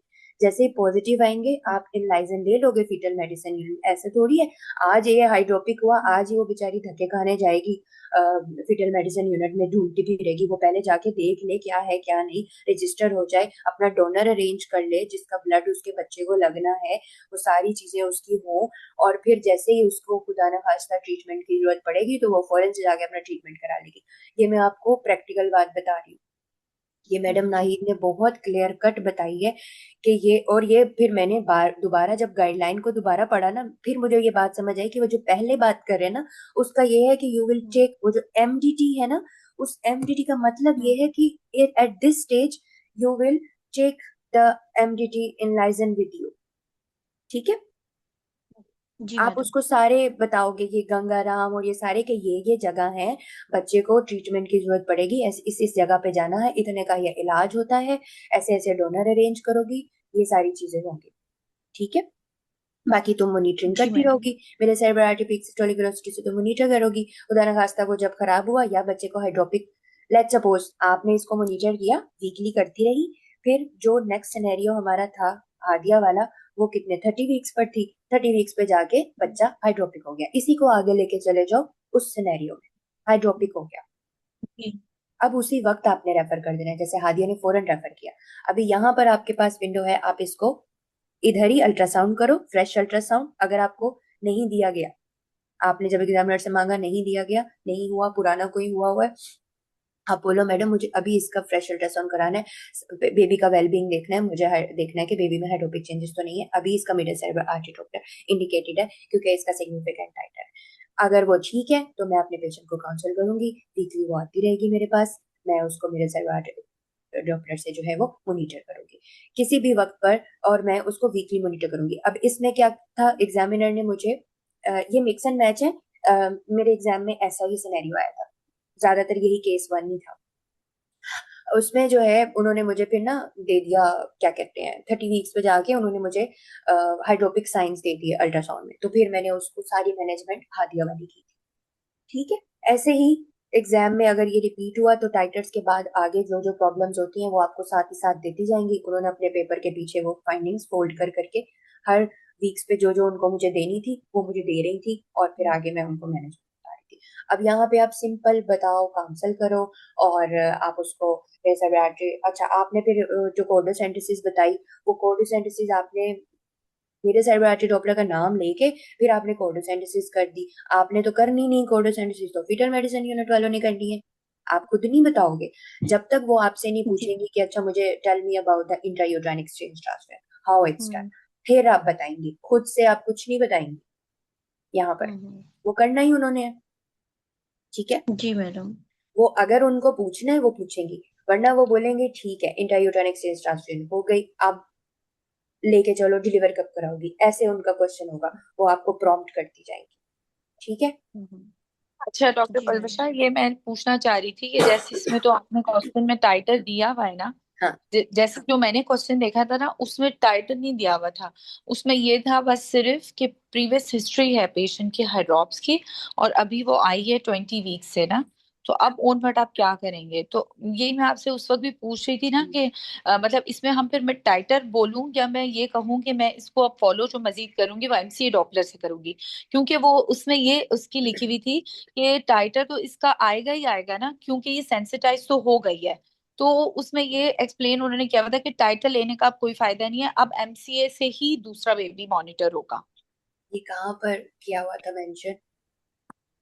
ये अब मुझे याद नहीं आ रहा, लेकिन मैंने जिस तरह पढ़ा था ना ये कि कहाँ पढ़ा था, ऐसा लेकिन ये, मैं यही पूछना चाह रही थी आपसे ओके कि सदफ, एमसीए डॉपलर करूं या टाइटर करूं देखो नेक्स्ट, सदफ, मतलब। एमसीए डॉपलर करने के लिए भी you should have some proof of the positive and significantly positive titre. अगर हम हेट्रोजेनिसिटी पर आ जाएं उस बात पर, तो अगर ये हेट्रो हो और इसका पिछला बच्चा चलो अफेक्टेड तो क्या हाँ पता अब वाला नहीं हो, हाँ ठीक है ना, यू हाँ नो द टाइटर। जो पूरा अल्गोरिदम है ना, अल्गोरिदम को समझो, बस नॉर्मल अल्गोरिदम याद रखो, जहां से सिनेरियो मिलता है उसके आगे से फिर आप चलोगे। पहले सवाल कहाँ से शुरू होगा, या आपको सिनेरियो में ब्लड ग्रुप दे दिया जाएगा, गाइड करने के लिए या आपको हाइड्रोप से मिलेगा। जब आपको बच्चा हाइड्रोपिक मिलेगा, आप सबसे पहले ब्लड ग्रुप पूछेंगी। वो अगर बंदी का नेगेटिव हुआ, पार्टनर का भी नेगेटिव हुआ, मसला कोई नहीं है। अगर पार्टनर का साथ ही पार्टनर का पूछा, पार्टनर का पॉजिटिव है, बस ठीक है, अब इम्यून पर रहो। ठीक है, अब आ जाओ उसके टाइटर। अब सबसे पहले तो टाइटर कराओगी ना, ये सेंसिटाइज इस प्रेगनेंसी में हुई है या नहीं हुई, irrespective of the previous outcomes, क्योंकि हमें पता है कि ये इसकी जीनोटाइप पे डिपेंड करता है कि 50% जानी है उसके बच्चों में या 100% जानी। ठीक है, अभी जीनोटाइप का नाम नहीं लो। जीनोटाइप इंपॉर्टेंट तब होती जब हमने मरीज को इस तरह के आउटकम्स, एक उसका जो है वो जॉन्डिस, चलो उसके पास 2 अलाइव हैं, एक उसका स्टिल बर्थ है, लेट्स सपोज उसके पिछले 2 स्टिल बर्थ होते, ये जॉन्डिस वाला भी अर्ली न्यूनेटल डेथ हो जाता, ये स्टिल बर्थ हो जाता। ठीक है, ये थर्ड वाला उसका स्टिल बर्थ है, और अब जो है टाइटर के साथ आगे पॉजिटिव, इसको इस बच्चे को तो जैसे तैसे करके कोशिश करके ले जाओगी, बचा लोगी। अगली के लिए वो बोलेगी डॉक्टर साहब 2 बच्चे मेरे जिंदा नहीं है, मेरे पास अब ये भी लड़की है, वो पहले वाली भी लड़की है, मुझे तो अभी और प्रेगनेंसी करनी है। ठीक है, अब उस मरीज को या तो आप बोलो कि आप उसको बताओ कि there is a test which is called genotype, जो जीनियाती टेस्ट होता है, महंगा होता है। ये जो बीमारी है ना, ये बाप से जाती है बच्चे में। तो वो टेस्ट हमें ये बताएगा कि आधे बच्चों में जा रही है या पूरे बच्चों में जा रही है, सारे बच्चों में जाएगी। ठीक है, उसको हमारी जुबान में हेट्रोजाइगोसिटी और होमोजाइगोसिटी कहते हैं। वो टेस्ट आपके हस्बैंड का होगा। अगर उसमें ये तश्कील हुई कि ये 100% आपके सारे बच्चों में ही जाएगी, तो फिर मेरा आपको मशवरा ये है, माशाल्लाह आपके पास 2 बच्चे हैं, हेल्दी हैं, आप और बच्चा ना करें, क्योंकि ये टेस्ट ये जाहिर कर रहा है कि आपके अपने बच्चे में भी ये होगा और आप इसी कुर्ब से दोबारा गुजरेंगी, इसी तरह से बच्चे की ट्रीटमेंट होगी।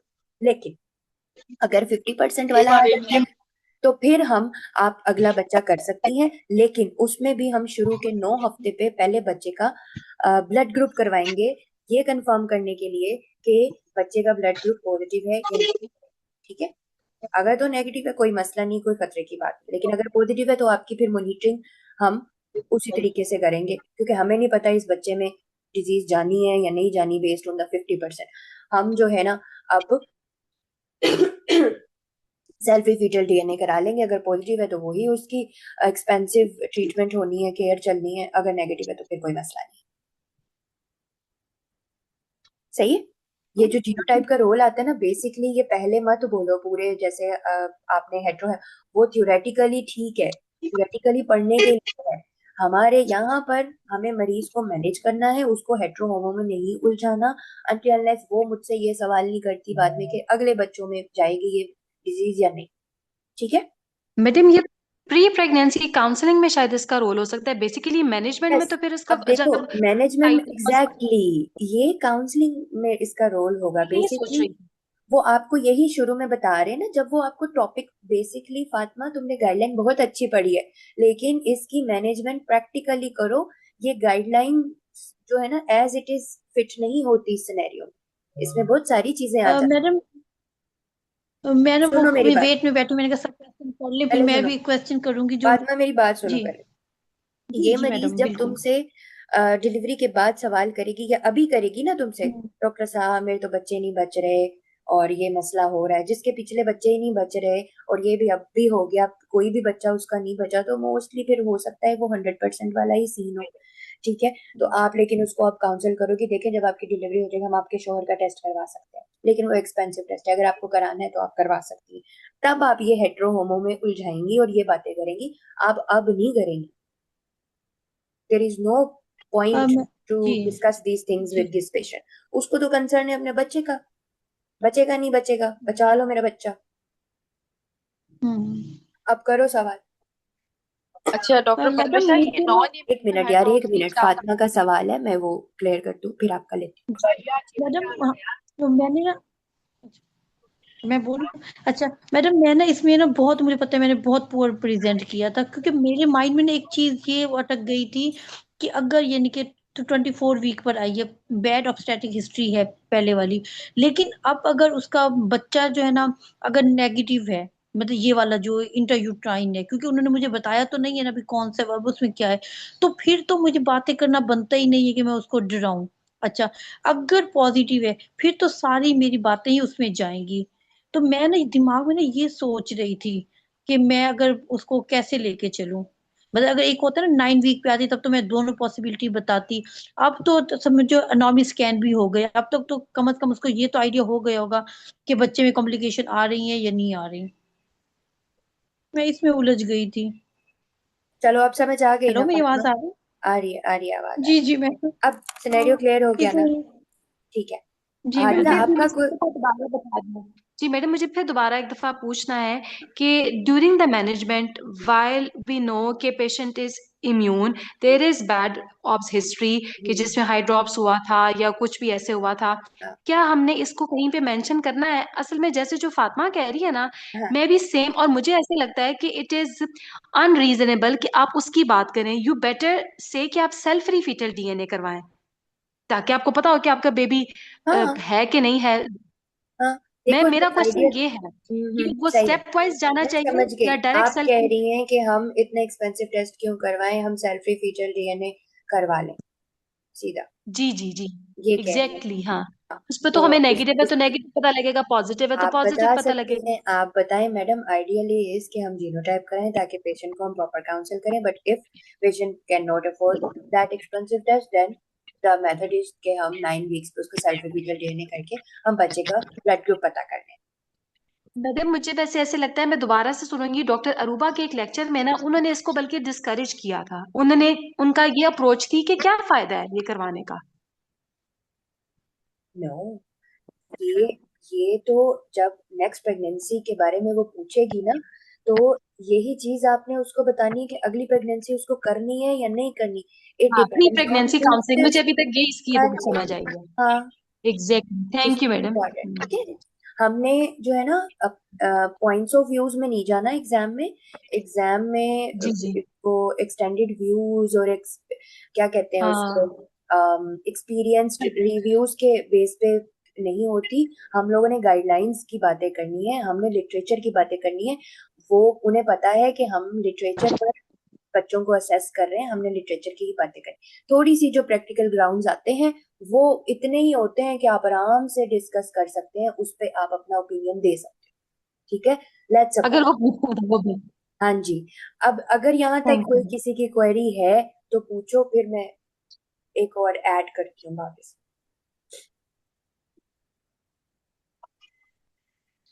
कॉन्सेप्ट क्लियर हो गया ना हेट्रो जी जी, होमो वाला, कि ये क्या चीज है, क्यों करानी ये मैडम इसको ना 1 मिनट में आप ना दोबारा मैनेजमेंट बता दें कि इसको क्या हाँ, मैनेजमेंट में कैसे लेके चलना मैं था। बताती हूँ फातिमा, बस ये 1 मिनट में कंफ्यूजिंग दोबारा है। बता दें। मैं बता देती हूँ। देखो, इसी इसी सिनेरियो की बात कर रही हूँ या ओवरऑल जी आरएचएम का मैडम, हाँ जी। Management?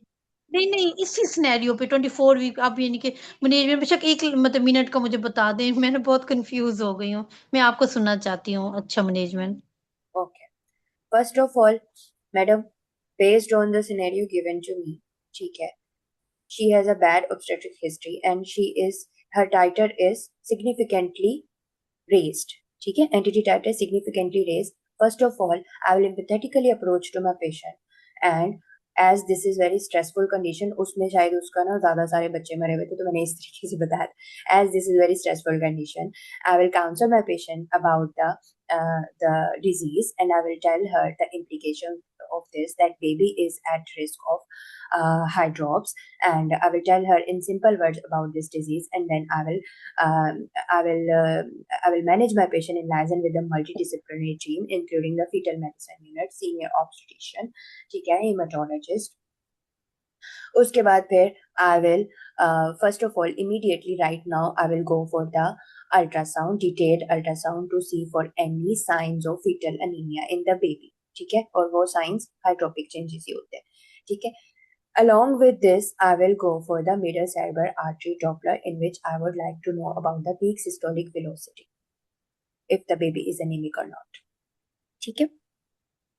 And then, if everything is normal, then I will counsel my patient that she must follow up with me weekly with the ultrasound, detailed ultrasound, and middle cerebral artery Doppler. Okay? Anytime, if there are hydropic changes in the baby, or the middle cerebral artery Doppler peak systolic velocity raise is more than 1.5 multiples of median, then I will immediately refer my patient to the fetal medicine unit and counsel her about the treatment that her baby needs the intrauterine exchange transfusion. ठीक है? Yes madam, बहुत अच्छा After समझ the I जी madam. intrauterine exchange transfusion, after the intrauterine exchange transfusion, I will be vigilantly monitor my patient with the follow-up ultrasounds, and I will take her to the maximum threshold of viability up to 34 completed weeks, and I will discuss her regarding the mode of delivery after giving her steroid cover. How will you deliver your patient? Madam, as the baby has undergone the treatment and this is the high risk pregnancy, my patient is very stressful and anxious about the baby's outcome. I will tell her about as her previous, irrespective of her the previous mode of delivery. I know her previous mode of deliveries are normal, but this baby is the high risk and this baby is not going to bear the stress of labor. So I will advise my patient that the best mode of delivery for her and her baby is the lower segment cesarean section. Scar दे दोगी patient को? Yes madam, you are absolutely right. ये मैं बिल्कुल flashback कर रही हूँ, ऐसे ही सवाल हो जाने हैं इस पर, ठीक है? मैनेजमेंट क्योंकि यही है तो सवाल यही आएंगे। Yes madam, you are absolutely right, but this baby would unable to bear the stress of labor, and I want to give the healthy baby to the mother as this is the high risk pregnancy and she has already the alive issues, non-alive issues, so that's why. Okay, यहाँ पे बस time भी खत्म हो गया था and she gave me smile and बस move on. ठीक है, थैंक यू सो मच। ये यहाँ तक हुआ मेरा स्टेशन। इसके बाद वो आपसे जो है आगे बाकी की चीजें पूछ सकती हैं और भी जो भी सवाल नेक्स्ट प्रेगनेंसी की काउंसलिंग। जी हादिया, जल्दी पूछो। मैडम, मैंने ये पूछना था कि मैंने शायद इतना अच्छा नहीं पढ़ा, लेकिन मुझे गाइडलाइन से ये समझ आई थी कि ये जो जब एक दफा टाइटर पॉजिटिव हो गया ना, तो वो कहते हैं मिडिल सेरेब्रल आर्टरी वगैरह करवाने।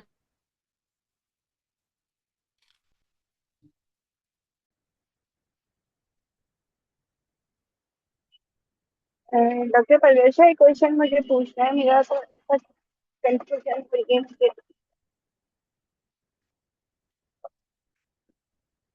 ये कौन बोल रहे हैं? मैं बोल रही हूँ डॉक्टर परवेश, अस्सलाम वालेकुम। आज आपने क्लासेस मैसेज डाला, मेरी क्लास मिस हो गई शुरू की। वालेकुम सलाम। जी आसिया, क्या क्वेश्चन है आपका?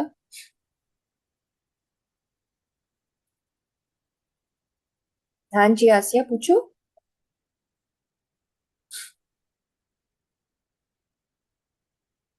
आप म्यूट तो नहीं हो? डॉक्टर परवेश, आवाज आ रही? आ रही।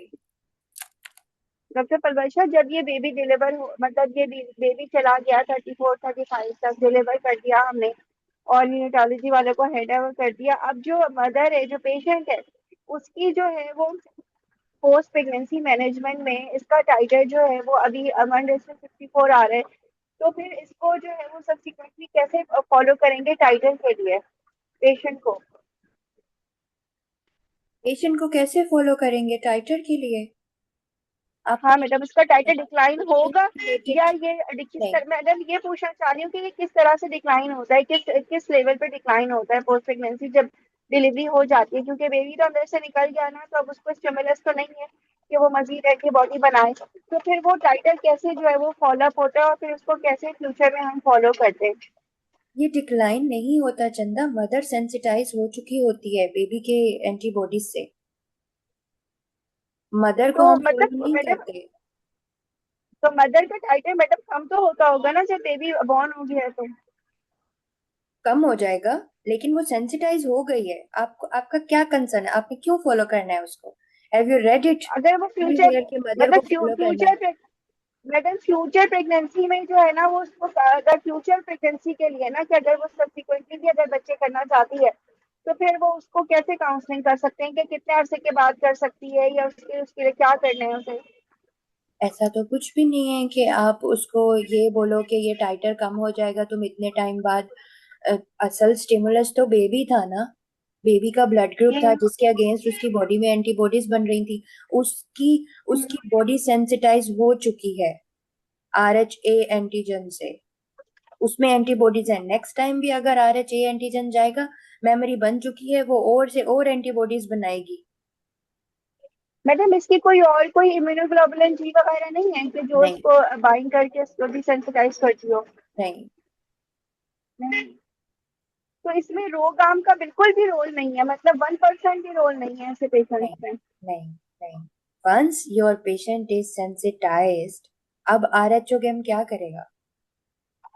और मैडम ये जो इंट्रावीनस ट्रांसफ्यूजन करते हैं बेबी को, वो कितने फ्रीक्वेंटली करते हैं और कैसे उसकी मॉनिटरिंग करते हैं, लाइक दैट उसकी दैट अल्ट्रासाउंड और मिडिल से? डिपेंड्स। हाँ जी, इसमें ऐसे होता है कि जब पहली ट्रांसफ्यूजन या आपने करते हो ना, बच्चे का जो HB करवाते हैं, एक प्री ट्रांसफ्यूजन होती है, एक पोस्ट ट्रांसफ्यूजन होती है। वो HB ही आपको गाइड करती है कि आपको नेक्स्ट ट्रांसफ्यूजन की बच्चे को जरूरत पड़ेगी या नहीं पड़ेगी। मोस्टली हफ्ते में 2 होती हैं, 2 से ज्यादा नहीं। और मैडम जो एचबी कराते हैं वो कॉर्ड ब्लड से कराते हैं, बच्चे का हर दफा कॉर्ड ब्लड लेते हैं? हाँ, कोडोसेंटेसिस। अच्छा, और मैडम उसमें उससे नहीं करते हम follow middle cerebral artery doctor से कि उनको कितना फ्रीक्वेंटली ट्रांसफ्यूजन की जरूरत है? मिडल सेरेब्रल आर्टरी से कैसे फॉलो करोगी? मैडम मुझे याद है, मैंने ना एक इसमें भी बीच में ना डॉक्टर नाहिद का लेक्चर हुआ था, शायद 1 महीने पहले की बात है। वो उसमें जो था ना, वो उन्होंने एक तो जो था ना प्री फीटल डीएनए को जो है ना वो कहा था कि ये तुम बता दो कहाँ पे हो रहा है। कोई बोला था कि मैडम खान में हो रहा है, चपटाई में हो रहा है। तो मैडम ने कहा कि कितने लोग जो होंगे वो अफोर्ड कर सकते होंगे, जो करवा लेते होंगे, जिनका तुम प्री फीटल डीएनए कराओगे। तो उन्होंने काफी इसको डिस्करेज किया था इस आंसर को। और फिर उन्होंने जो फॉलोअप बताया था ना बच्चे का इंट्रायूट्राइन, वो उन्होंने मिडल सेरेब्रल आर्टरी डॉक्टर से बताया था। वो कहने लगे बार बार कॉर्ड ब्लड निकालोगी, हर दफा कॉर्ड ब्लड निकालोगी। तो उन्होंने जो है ना मिडल सेरेब्रल आर्टरी डॉक्टर से बताया था। देखो, इसीलिए मैं बता रही हूँ ना। देखो, जब आप इंट्रायूट्राइन ट्रांसफर, देखो मिडल सेरेब्रल आर्टरी ने फर्स्ट टाइम, जैसे हमारा सिनेरियो था कि 1/32 टाइटर है पॉजिटिव, मेरे सेरेब्रल आर्टरी डॉपलर कराया कि अनीमिया तो नहीं है। अगर अनीमिया अब आ गया, अब उस अनीमिया को ट्रीट करना है, लेकिन कितनी ट्रांसफ्यूजन की जरूरत है? तो अब हमने कोर्डोसेंटेसिस फर्स्ट टाइम जो करते हैं ना, कितनी कम है हीमोग्लोबिन बच्चे की, वो ही हमें इंडिकेट कर देती है कि इसको ट्रांसफ्यूजन की जरूरत कब पड़ेगी। बार बार वाकई कोर्डोसेंटेसिस नहीं करते, ठीक है। आप उसको MCA डॉपलर से करवा सकते हो, फॉलो कर सकते हो, ये देखने के लिए कि इसमें अनीमिक चेंजेस तो नहीं आ रहे। लेकिन पिछली वाली HB ही जो है ना, वो एस्टिमेट एक बता देती है कि इसको इसी हफ्ते में दूसरा ट्रांसफ्यूजन देना है या नहीं। That's out of our domain, और वही लोग डिसाइड करते हैं, फीटल मेडिसिन यूनिट वाले ही, ठीक है ना, कि कितनी और ट्रांसफ्यूजन मैडम किसको इसमें देनी जो है। है वो डॉक्टर पलवशा, इसमें एट द सेम टाइम जो है वो एमनियोटिक फ्लूइड के ड्यूरेबल लेवल का कोई जो है वो रोल है? अगर हम इसमें से साइमल्टेनियसली अगर हम उसको ड्यूरेबल लेवल जो है वो एमनियोटिक फ्लूइड से असेस करना चाहें, वाई, फॉर क्योंकि व्हाट एमनियो पर्पस? कि अगर पेशेंट में जो है वो अनीमिया की वजह से हेमोलिसिस स्टार्ट हो गया है और उसको हाइपरबिलिरूबिनिया में हो रहा है, तो फिर हम एमनियोटिक फ्लूइड से उसका मतलब इसमें जो है एंटीनेटली, मतलब मेरा पूछने का मकसद ये कि एंटीनेटली जो है वो ब्लूरेबल लेवल चेक करने का कोई रोल है कि नहीं नो बच्चे में, या सिर्फ नो हीमोग्लोबिन लेवल ही चेक करते हैं? No, there is no role. बस हीमोग्लोबिन और हेमाटोक्रिट चेक नो, करते हैं, वो हमें गाइड करता है कि बस कितनी हीमोग्लोबिन। ट्रांसफ्यूजन थी। That's it. ज्यादा कॉम्प्लेक्सिटी में ना जाए, ये जैसे ही डिलीवर होगा नीकू में जाएगा, फर्दर मैनेज बच्चा वहां हो जाएगा। पहला जो है वो इंट्रावीनस ट्रांसफ्यूजन होता है, और अगर वो से उससे नहीं सक्सेसफुल हो तो फिर एक्सचेंज ट्रांसफ्यूजन करते हैं ना? हाँ जी।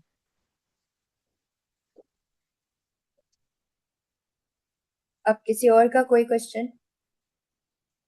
फाइजा का क्वेश्चन मुझे याद है। हेलो। जी डॉक्टर पलवशा, मैंने ये भी पूछना था कि ये इस पे क्या क्वेश्चंस होंगे कि आप बेबी को ट्रांसफ्यूजन किस तरह करेंगे, इस पे हम क्या नहीं क्या करेंगे, वाइवा क्वेश्चंस? हम नहीं करेंगे, फीटल मेडिसिन मतलब यूनिट ये करेंगे, हम नहीं करेंगे। इस पे आपका वाइवा डिटेल नहीं होगा।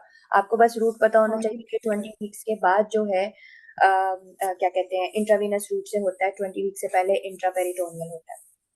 इंट्रायूट्राइन ट्रांसफर हमारे पास स्टार्ट ही 20 वीक्स के और बाद होती है। अगर मदर आपको कहे कि मैं अफोर्ड भी नहीं कर सकती हाँ, इंट्रा इस पर एंट्राइन मैं आ रही हूँ। ट्रांसफ्यूजन, मुझे अबॉर्ट देखो, करें? आपकी पेशेंट अगर 30 वीक्स पर पहुंच गई है, हादिया वाली पेशेंट, ठीक है, हादिया ने बोला फीटल मेडिसिन यूनिट है, ये है, इतने इतने का इलाज होगा, ठीक है, मुझे पता नहीं है कितने का होता है, लेकिन मैंने थोड़ा उसको सर्च आउट किया था, तो आई थिंक अबाउट 1 लाख शायद जाता है इसका एक्सपेंस। इस पे थोड़ा सा देख लेना, सर्च कर लेना। और अगर आपकी पेशेंट कहती है कि मैं अफोर्ड नहीं कर सकती, और बस ठीक है, आप जो है ना, मैं ये रखना नहीं चाह रही, ऐसा नहीं है कि आप उस पेशेंट के कहने पे आप जो है वो बच्चे को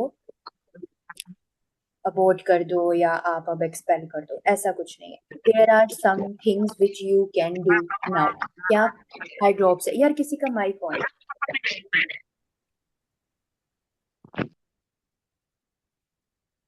ओके, आप क्या कर सकती हैं, आप उसको फीटल मेडिसिन यूनिट में ही या रेडियोलॉजी एक्सपर्ट के पास भेज के हम उसका ड्रेन करा सकते हैं फ्लूइड, जो पेरिकार्डियल है, असाइटीज जो बच्चे को हुई हुई है, एक तो वो फ्लूइड ड्रेन हो सकता है, पहली चीज ये हो सकती है।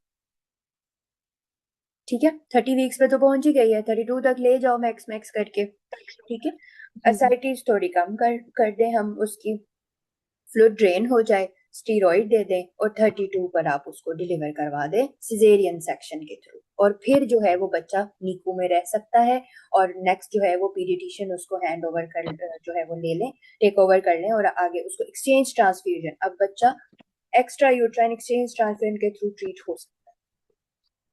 These are the options which you can give to your patient अगर वो नॉन अफोर्डिंग है। Make sense? और अगर वो 28 वीक्स पे आ जाए आपके पास हाइड्रॉप्स के साथ, फिर तो आउटकम बहुत बुरा है ना। फिर आप ये कर सकते हो, ड्रेन कर सकते हो, मॉनिटर कर सकते हो, कोशिश कर सकते हो 32 तक लेके जाने की, इसके अलावा तो आप कुछ नहीं कर सकते। मतलब स्टिल हम उससे ऑप्शन ना दें टर्मिनेशन का, कि मैं आपको 2 ऑप्शंस देती हूँ और आप इनमें से जो आपको बेहतर लगता है वो आप करें। देखो, मुझे ये बताओ, हाइड्रोपिक बेबी को आप डिलीवर कैसे कराओगी 28 वीक्स पे? नहीं कह रहा, हाँ मतलब मेरा यही मकसद था कि अगर वो कह रही है कि मैं ट्रांसफ्यूजन भी अफोर्ड नहीं कर सकती और मैंने रखना भी नहीं है, उसकी कोई विश भी नहीं है, तो फिर 30 वीक्स पे मैनेजमेंट डिफरेंट हो जाती है, 28 वीक्स पे डिफरेंट होती है, क्योंकि 38 वीक्स पे स्टिल हमारे पास मार्जिन है कि उसको चले 34 तक मैं ले जाऊं। एग्जैक्टली 2 हफ्ते तक आप खींच सकते हो बच्चे को। ठीक है। ठीक है, हम्म। और किसी का कोई सवाल? फिर फातिमा ने मैनेजमेंट पूछी है, मैं मैनेजमेंट बताती हूँ ओवरऑल सारी। जी मैनेजमेंट बता दें। Madam thank you so much, बहुत अच्छा समझ आया है। तो मुझे अब समझ आ गई है कि खुद से नहीं कहना कि अगर वो पॉजिटिव, मतलब पॉजिटिव ब्लड ग्रुप होगा या नेगेटिव होगा, हेट्रो बस मेट्रो में तो तुमने घुसना ही नहीं है ना खुद से, हाँ, सही है बस ना? मुझे ये था कि एग्जामिनर को नहीं बताऊं कि मुझे इस चीज का पता है कि ब्लड बेबी ये भी हो सकता है, ये भी हो सकता है। चंक्स में मरीज को भी चंक्स में इंफॉर्मेशन दो, और है ना अपने उसको भी लेकिन अब मुझे एग्जामिनर को समझ भी। आ गई कि नहीं, खुद को नहीं फंसाना। ठीक है, अच्छा, अब ये जो है ना, एक स्क्रीन शेयर हो तो रही मैडम है आवाज नहीं आ तुम्हारी? रही है। एक मिनट, एक मिनट, जी मैडम। जी स्क्रीन शो नहीं हो रही ना? नहीं मैडम, स्क्रीन अब शो नहीं हो रही। अच्छा, एक मिनट, पता नहीं हमारे पास कितना टाइम है। डॉक्टर परवेशा, आपके पास अगर सिनेरियोज हैं इसके हाइड्रॉप्स के, तो वो करा दीजिए जल्दी जल्दी से, अगर हैं आप तो। लेट आई हैं, मैंने सिनेरियो तीसरी डॉक्टर क्लास आशना, में सिनेरियो ही हुए अब रिकॉर्डिंग सुन लेना ये सो क्यूट। चलो जी, आपने मेरा टॉपिक भी कराना है, मैंने आपसे 2 टॉपिक्स बोले, एक ईद मैंने के बाद यूरोडायनेमिक इंशाल्लाह, ग्राफ्स और एक HIV। ईद के बाद इंशाल्लाह। चलो, हो रही है अब? स्क्रीन शेयर हो रही है तुम लोग को? अच्छा, ठीक है। चलो, ये हाइड्रॉप वाली पिक्चर तो मैंने लगा दी थी सिनेरियो में। ऐसे या तो वो आपका सिनेरियो पे लिख देंगे कि हाइड्रोपिक बेबी है, फायजा म्यूट करो, या फिर इस तरह पिक्चर आ जाएगी। ठीक है, तो 2-3 पिक्चर्स गूगल से देख लेना हाइड्रोपिक की। और ये मिडल सेरेब्रल आर्टरी का एक मैंने पिक्चर रखी है यार, एक बार जरूर देख लेना। मिडल सेरेब्रल आर्टरी की जो वैसे गूगल पे और क्लियर क्लियर भी है, ऐसे ना सर्कल ऑफ विलिस वाला जो पार्ट होता है ना, वहां से मिडल सेरेब्रल आर्टरी का डॉपलर लिया जाता है। तो अगर आपको बताया नहीं जाए तो सामने रख दिया जाएगा। ठीक है, वैसे तो इतना कॉम्प्लेक्स करते नहीं है वो लोग, लेकिन फिर भी थोड़ा सा तो पता होना चाहिए ना, चीजें एक बार नजर से गुजर जाएं तो, ताकि हम पैनिक ना हो। ठीक है। ये नॉर्मल है, ये सिस्टोलिक, ये डायस्टोलिक, ठीक है। एबनॉर्मल में फिर हमने पढ़ा था मिडिल सेरेब्रल आर्टरी की दो ही फाइंडिंग्स होती है, या पल्सैलिटी इंडेक्स उसकी कम हो जाती है, वो बताती है कि बच्चा ब्रेन स्पेयरिंग में जा रहा है, या फिर FGR हो सकता है, तो वो ये डायस्टोलिक फ्लो जो है ये बढ़ जाता है, और यहाँ पे पल्सैलिटी इंडेक्स कम हो जाता है, वो ब्रेन स्पेयरिंग बता रहा होता है। तीसरी हमारा आज के सिनेरियो में जो कंसर्निंग चीज है वो है पीक सिस्टोलिक वेलोसिटी जो है वो बढ़ जाती है। ये वाली जो देखो यहाँ पे इतनी बड़ी बड़ी नोच नहीं है, ये वाली पीक ना, ये देखो कितनी बड़ी बड़ी पीक्स है सिस्टोलिक की, ऐसे आपको मिलेंगी। एक दो पिक्चर्स गूगल कर लेना तो पता चल जाएगा, ठीक है। बस ये पता चलना चाहिए तुम लोगों को कि मिडिल सेरेब्रल आर्टरी डॉपलर से हम दो चीजें देखते हैं। बेसिकली ये फीटल एनीमिया को स्क्रीन करने के लिए यूज होता है, दूसरी चीज जो हमें बताती है brain sparing effect in the FGR baby, ठीक है। और वो उसके लिए पल्सैलिटी इंडेक्स इंपॉर्टेंट है, वो कम हो जाता है, इसमें सिस्टोलिक वेलोसिटी बढ़ जाती है, एनीमिया। अच्छा, अब ये जो है ना, ये पावर पैक है आज के पूरा उसका, ये जूम क्यों नहीं हो रहा। अब इसको समझ लो सिनेरियो में हाइड्रोपिक फीटल, पिक्चर दिख रही है ना? पिक्चर दिख रही है जी girl? Doctor Palwasha. Okay, yes madam, हो अब रही है। सिनेरियो ऐसे भी आ सकता है, हाइड्रोपिक से लेके चलना है बच्चा, या फिर ऐसे आ सकता है कि बस RH नेगेटिव RH पॉजिटिव और साथ में कोई पुराना गंदा सा ऑप्स हिस्ट्री दे दी जाएगी, जैसे मैंने पहले सिनेरियो में रखा। आपने हाइड्रोपिक फीटस देखा, आपने सबसे पहले बायोडाटा में ब्लड ग्रुप मरीज का पूछ लिया, कहती है नेगेटिव है, रेड कर दिया मैंने। फौरन से मैंने पूछा मियाँ का पता है? नहीं पता तो फिर आगे जाके करा लोगी, पता है तो चलो ठीक है। इम्यून कॉज है, ठीक है। कॉज क्या है हाइड्रोप की? इम्यून है। मैं अभी ये हाइड्रोप से लेके जा रही हूँ, कहती है पॉजिटिव है। अब नॉन इम्यून के हिस्ट्री पॉइंट्स आ जाएंगे, उसको हम अगली क्लास में करेंगे, अभी नहीं, अभी इधर ही रहो। अच्छा, इम्यून कॉज है। अब आगे आ जाओ, इंडेक्स प्रेगनेंसी में सवाल क्या होंगे, ये भले आपको हाइड्रोप दिया जाए या ये सिनेरियो दिया जाए कि मदर नेगेटिव पार्टनर पॉजिटिव, तो अब सवाल इंडेक्स प्रेगनेंसी अब वाली क्या क्या। पहली चीज ये कि आप अब टाइटर देखेंगी, हिस्ट्री लेंगी। अगर तो आपको सिनेरियो ऊपर से ऐसे चला के दिया गया है तो फिर आप टाइटर मांगोगी, प्लस नहीं दिया गया इसी बेसिस पर आप चल रही हो, तो अब हिस्ट्री में सारे सेंसिटाइजिंग इवेंट, पिछले बच्चों के सारी चीजें, ये history of previous pregnancy events मैंने लिख दी। एंटिटी दिया, बच्चों का ब्लड ग्रुप, इंट्रायूटेराइन ट्रांसफ्यूजन तो नहीं थी, पोस्टनेटल ट्रांसफ्यूजन की जरूरत तो नहीं पड़ी थी, कोई बच्चा जॉन्डिस तो नहीं था, उसकी डेथ तो नहीं होगी थी, किसी बच्चे के जो है हिस्सों में, जिस्म के हिस्सों में पानी तो नहीं पड़ गया था, आपकी कोई सफाई तो नहीं हुई पिछली बार। सॉरी, मेरी कफ तंग कर रही है, 2 घंटे बोल रही हूँ ना मैं। अच्छा, इसके बाद अब आ जाओ टाइटर पर। ये हिस्ट्री है मोटी मोटी, ठीक है, इसको स्किप नहीं कर सकते, यही तुम्हें सारा मैनेजमेंट गाइड करेगी कि कैसे मैनेज करना है मरीज। अब आ जाओ एंटीबॉडी टाइटर। नेगेटिव है, पॉजिटिव पॉइंट है भाई, मुझे कोई मसला नहीं है, मतलब मेरी मरीज सेंसिटाइज नहीं हुई है, लेकिन based on this 2 reds I will have 3 goals to accomplish. क्या क्या? मैं मॉनिटर करूंगी इसके टाइटर एक बार दोबारा 28 वीक्स पर, ठीक है। नेगेटिव है, ठीक है, कोई मसला नहीं है, और मैंने इसको रूटीन एंटीनेटल एंटीडी प्रोफाइलैक्सिस देनी है। अब वो 2 डोजेस में देनी है, 1 में देनी है, वो तुम लोग को पता है। और मैंने डिलीवरी के बाद बच्चे का ब्लड ग्रुप करवाना है, अगर वो पॉजिटिव आया तो वो मैं एंटीडी दूंगी। ये मेरे 3 गोल हैं, ये इस वाली पर, positive positive sorry green green line पर, ठीक है। अब आ जाओ, टाइटर तुम्हें पॉजिटिव दे दिए आज के उस पर, टाइटर पॉजिटिव मतलब अब सेंसिटाइज हो गई। अब मेरे वाला ब्लंडर किसी ने नहीं करना, मैंने अपनी पहली प्रेजेंटेशन में एंटिटी दी थी इस बंदी को, हम लोग ओवरवेलम होके, अगर हमने ये माइंड मैप नहीं बनाया होता, एंटिटी का नाम ले लेते हैं, नो एंटिटी, ठीक है। अब कहानी चलेगी टाइटर्स पर। टाइटर्स पॉजिटिव, या तो आपको वो देंगे पॉजिटिव, पॉजिटिव देंगे तो जैसे हादिया ने फौरन बोला madam I want the quantification, तो फिर या वो आपको क्वांटिफिकेशन ही दे देंगे सीधा सीधा इस तरीके से, ठीक है। ज्यादा कॉम्प्लेक्स नहीं करते, वो टाइटर लेवल्स दे देते हैं आपको।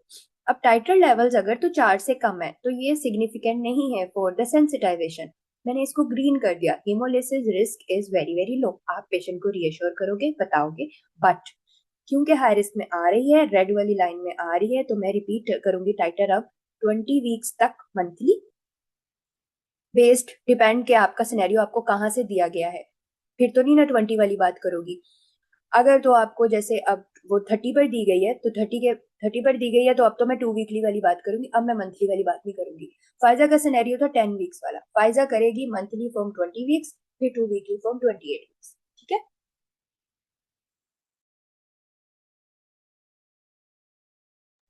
Sorry I muted for cough. अब आ जाओ रेड वाली लाइन। रेड वाली लाइन दो है गाइडलाइन में, moderate titres, significant titres. Madam Nahid कहती हैं less than 16 is risk is low और more than 16 is significant. Guideline भी यही कहती है, लेकिन गाइडलाइन ने 4 से 15 को मॉडरेट कर दिया। हमने ये बताना, यही बताना है, ठीक है ना। अच्छा, पहला काम क्या किया, फीटल मेडिसिन यूनिट एमडीटी बनाई ना, एमडीटी उसी वक्त बना दी। फीटल मेडिसिन यूनिट को इनलाइजन लोगे, अल्ट्रासाउंड करोगे, मिडल सेरेब्रल आर्टरी डॉपलर करोगे वीकली। ठीक है, मेरी आवाज आ रही है? मैडम यस बहुत मैडम आ अच्छी आ रही रही है। है। हाँ ओके वो हम आ सुन रही रहे है हैं। डॉक्टर परवेशा, बहुत आ रही है, साफ आ रही है। Okay okay. अब इसके बाद मेरे सेरेब्रल, अगले पेज की पिक्चर मैं लेना भूल गई हूँ। इसके बाद बस कुछ भी नहीं है। अब मेरे सेरेब्रल आर्टरी आप डॉपलर करवा रहे हो, उसकी पीक सिस्टोलिक या तो अल्ट्रासाउंड पे हाइड्रोप्स आ गया, ये दो चीजें करा रही हूँ मैं, तो दोनों चीजों में से कोई भी एक मुझे मिली, अब मैंने बच्चे को ट्रीट करा। अल्ट्रासाउंड पे हाइड्रोपिक फिटालिस डेवलप हो गया है, जो हादिया का सिनेरियो था। ठीक है, हादिया ने फौरन भेज देना है अब फीटल मेडिसिन यूनिट में for the treatment intrauterine exchange transfer. या फिर मिडल सेरेब्रल आर्टरी डॉपलर ही खराब हो गया, उसका पीक सिस्टोलिक वेलोसिटी बढ़ी हुई आपको दे दी उन्होंने। जिस टाइम ये दोनों चीजें हो गई खराब, अब बच्चे को अनीमिया डेवलप हो गया है, अब हमने ट्रीट करना है फौरन से, इमीडिएटली आपका आंसर होना चाहिए madam I will counsel my patient for the immediately नहीं sorry, I will counsel my patient that this complication has been developed and I will immediately refer her to the fetal medicine unit for the intrauterine exchange transfusion. ठीक है, फिर आगे की कहानियां फिर बाद में बताना। ये मेन माइंड मैप है, इसमें सिनेरियो आपको इधर से मिलता, इधर से मिलता, मतलब RH नेगेटिव से मिलता है, या फिर आपको एंटीबॉडी टाइटर पॉजिटिव से मिलता है, तो कहानी आगे आगे जाती जाएगी। ठीक है, समझ आ गई लड़कियों? यस मैडम, ये पिक्चर मैं बहुत शेयर अच्छी। कर दूंगी, मैंने ना ये आपकी स्लाइड में डालने की कोशिश की थी, लेकिन मैं रही निकम्मी, ये ना कंप्रेस हो रही थी, ये वो अजीब सी एक्सपैंड सी हो रही थी, तो मैंने सोचा मैं ऐसे बता दूंगी फिर शेयर कर दूं। Thank you madam. ठीक है, डॉक्टर बलवत्ता आपने बहुत अच्छा हमें करवाया, बहुत बहुत शुक्रिया आपका। शुक्र अल्हम्दुलिल्लाह तुम लोगों को समझ आई, क्योंकि मैंने बड़ी मेहनत की है जस्ट लाइक एमेनोरिया इस टॉपिक पे, क्योंकि हाँ, ये आधी मैं आधा मैडम तो बहुत बहुत आपके पेशेंट को नोट्स कंफ्यूज मैं करता है ये इम्प्रेस हो रही हूँ, मैं आपको बता नहीं सकती कि आपका माइंड, सोचो आपका माइंड कितना क्लियर है माशाल्लाह। हम तो कभी किधर चले जाते हैं, कभी किधर चले जाते हैं। टॉपिक। नहीं यार, मेरा भी ऐसे ही था, बस वक्त बहुत दिया इन टॉपिक्स को, जितने भी टॉपिक्स तंग करते हैं ना हमें, उसको मैंने टाइम बहुत ज्यादा दिया है। ऐसी बात नहीं, मेरे को डॉक्टर जीनियस नहीं परवेशा, कल आप क्लास लेंगे 3 बजे?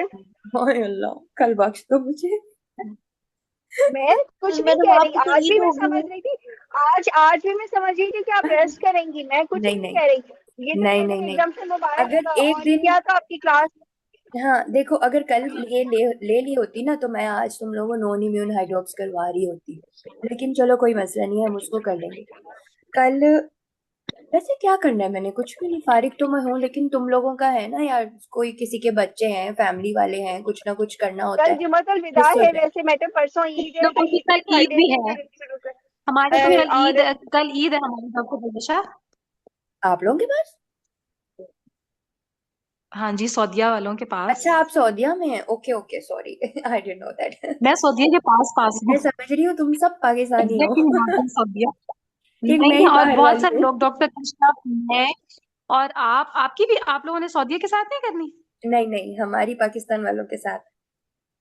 अच्छा, अरे जबरदस्त, चले हादिया, आप तुम लोग तो। चांद रात पे मैडम क्लास फिर ले रही हो, मैडम माशाल्लाह। कल और परसों मैडम 3 दिन ऑफ ले लेते हैं, फिर हाँ कंफर्म है कि फिर आपकी ईद की 4th डे क्लास होगी ना, ठीक है? हाँ हाँ, तो बिल्कुल सही। Friday Saturday Sunday they will be no class, Monday से हाँ, फिर रिज्यूम करेंगे, मंडे से ठीक है? रिज्यूम कर लेते हैं, ठीक है। चलो किसी का कोई क्वेश्चन तो नहीं है, फिर हम जो है इसको एंड करें। नहीं डॉक्टर प्रवेशा, एक दफा फिर बहुत madam thank thank you so much madam, चलो जज़ाकल्लाह। ओके, अल्लाह हाफिज। चलें जी, सबको ईद मुबारक मुबारक, डॉक्टर अपना परवेशा, ख्याल बहुत रखना। बहुत ईद मुबारक। जज़ाकल्लाह सबको खैर। भाई बहुत बहुत ईद मुबारक। थैंक यू सबको डॉक्टर डॉक्टर साहब, आसिया, आपको भी मुबारक, दुआ में याद हमारे लिए हाँ दुआ रखिएगा फातिमा, सब। तुम्हें तो सबसे ज्यादा ईद मुबारक। फातिमा मेरे लिए दुआ कर देना कल यार प्लीज, बिल्कुल कल जरूर चुमतुल मिला जरूर है, जरूर जरूर, तुम्हारी आप सब दुआ भी हमें सबसे दुआ में पहले। याद रखिएगा। हाँ बस अब तुम लोग जरूर नहीं यार, किताबें मैंने छोड़ दो, फातिमा का ना किताबें मैंने छोड़ दो। फातिमा मैडम का ना हमारी हिफ्ज़ एग्जाम की कुरान डेट आ हुआ गई हुआ है आज। ना, तो फातिमा की दुआ जो है ना वो जल्दी जाती है लम्या के पास। अच्छा, वाह भाई वाह, जबरदस्त, मेरे लिए भी दुआ करना भाई। जी मैडम, जरूर जरूर चलो ओके, इंशाल्लाह। सबको आप ओके सबको एक दूसरे की दुआओं में याद रखो, सब पास हो। बस मैं कहती हूँ, मैंने तो रात ये दुआ की है, सीपीएसपी हैरान हो जाए, ओए होए होए सारी बच्चियां पास। सारी इंशाल्लाह ये इंशाल्लाह कैसे हो रहा इंशाल्लाह। है? मैडम प्लीज यार, मैडम बहुत दुआ कीजिएगा, मेरा फर्स्ट डे फर्स्ट शिफ्ट में है। और ना मैं बस बहुत सारी अब दुआएं मुझे किए में निकल टेंशन रहा। शुरू हो गया है, सही वाला ना, अब मुझे वो वाला टेंशन शुरू हो गया है, इम्तिहान वाला, यार दिस जब इज से मैंने ये कम्प्लीटली देखा नॉर्मल, ना। लेकिन बस कल जो है ना, दुआ करके अल्लाह के सुपुर्द करो और अपना 100% दो, इंशाल्लाह यू ऑल विल सक्सीड। बहुत अच्छी तैयारी तुम लोगों की, माशाल्लाह माशाल्लाह। इंशाल्लाह ठीक है, इंशाल्लाह इंशाल्लाह। ओके जी, अल्लाह हाफिज। अल्लाह। अल्लाह।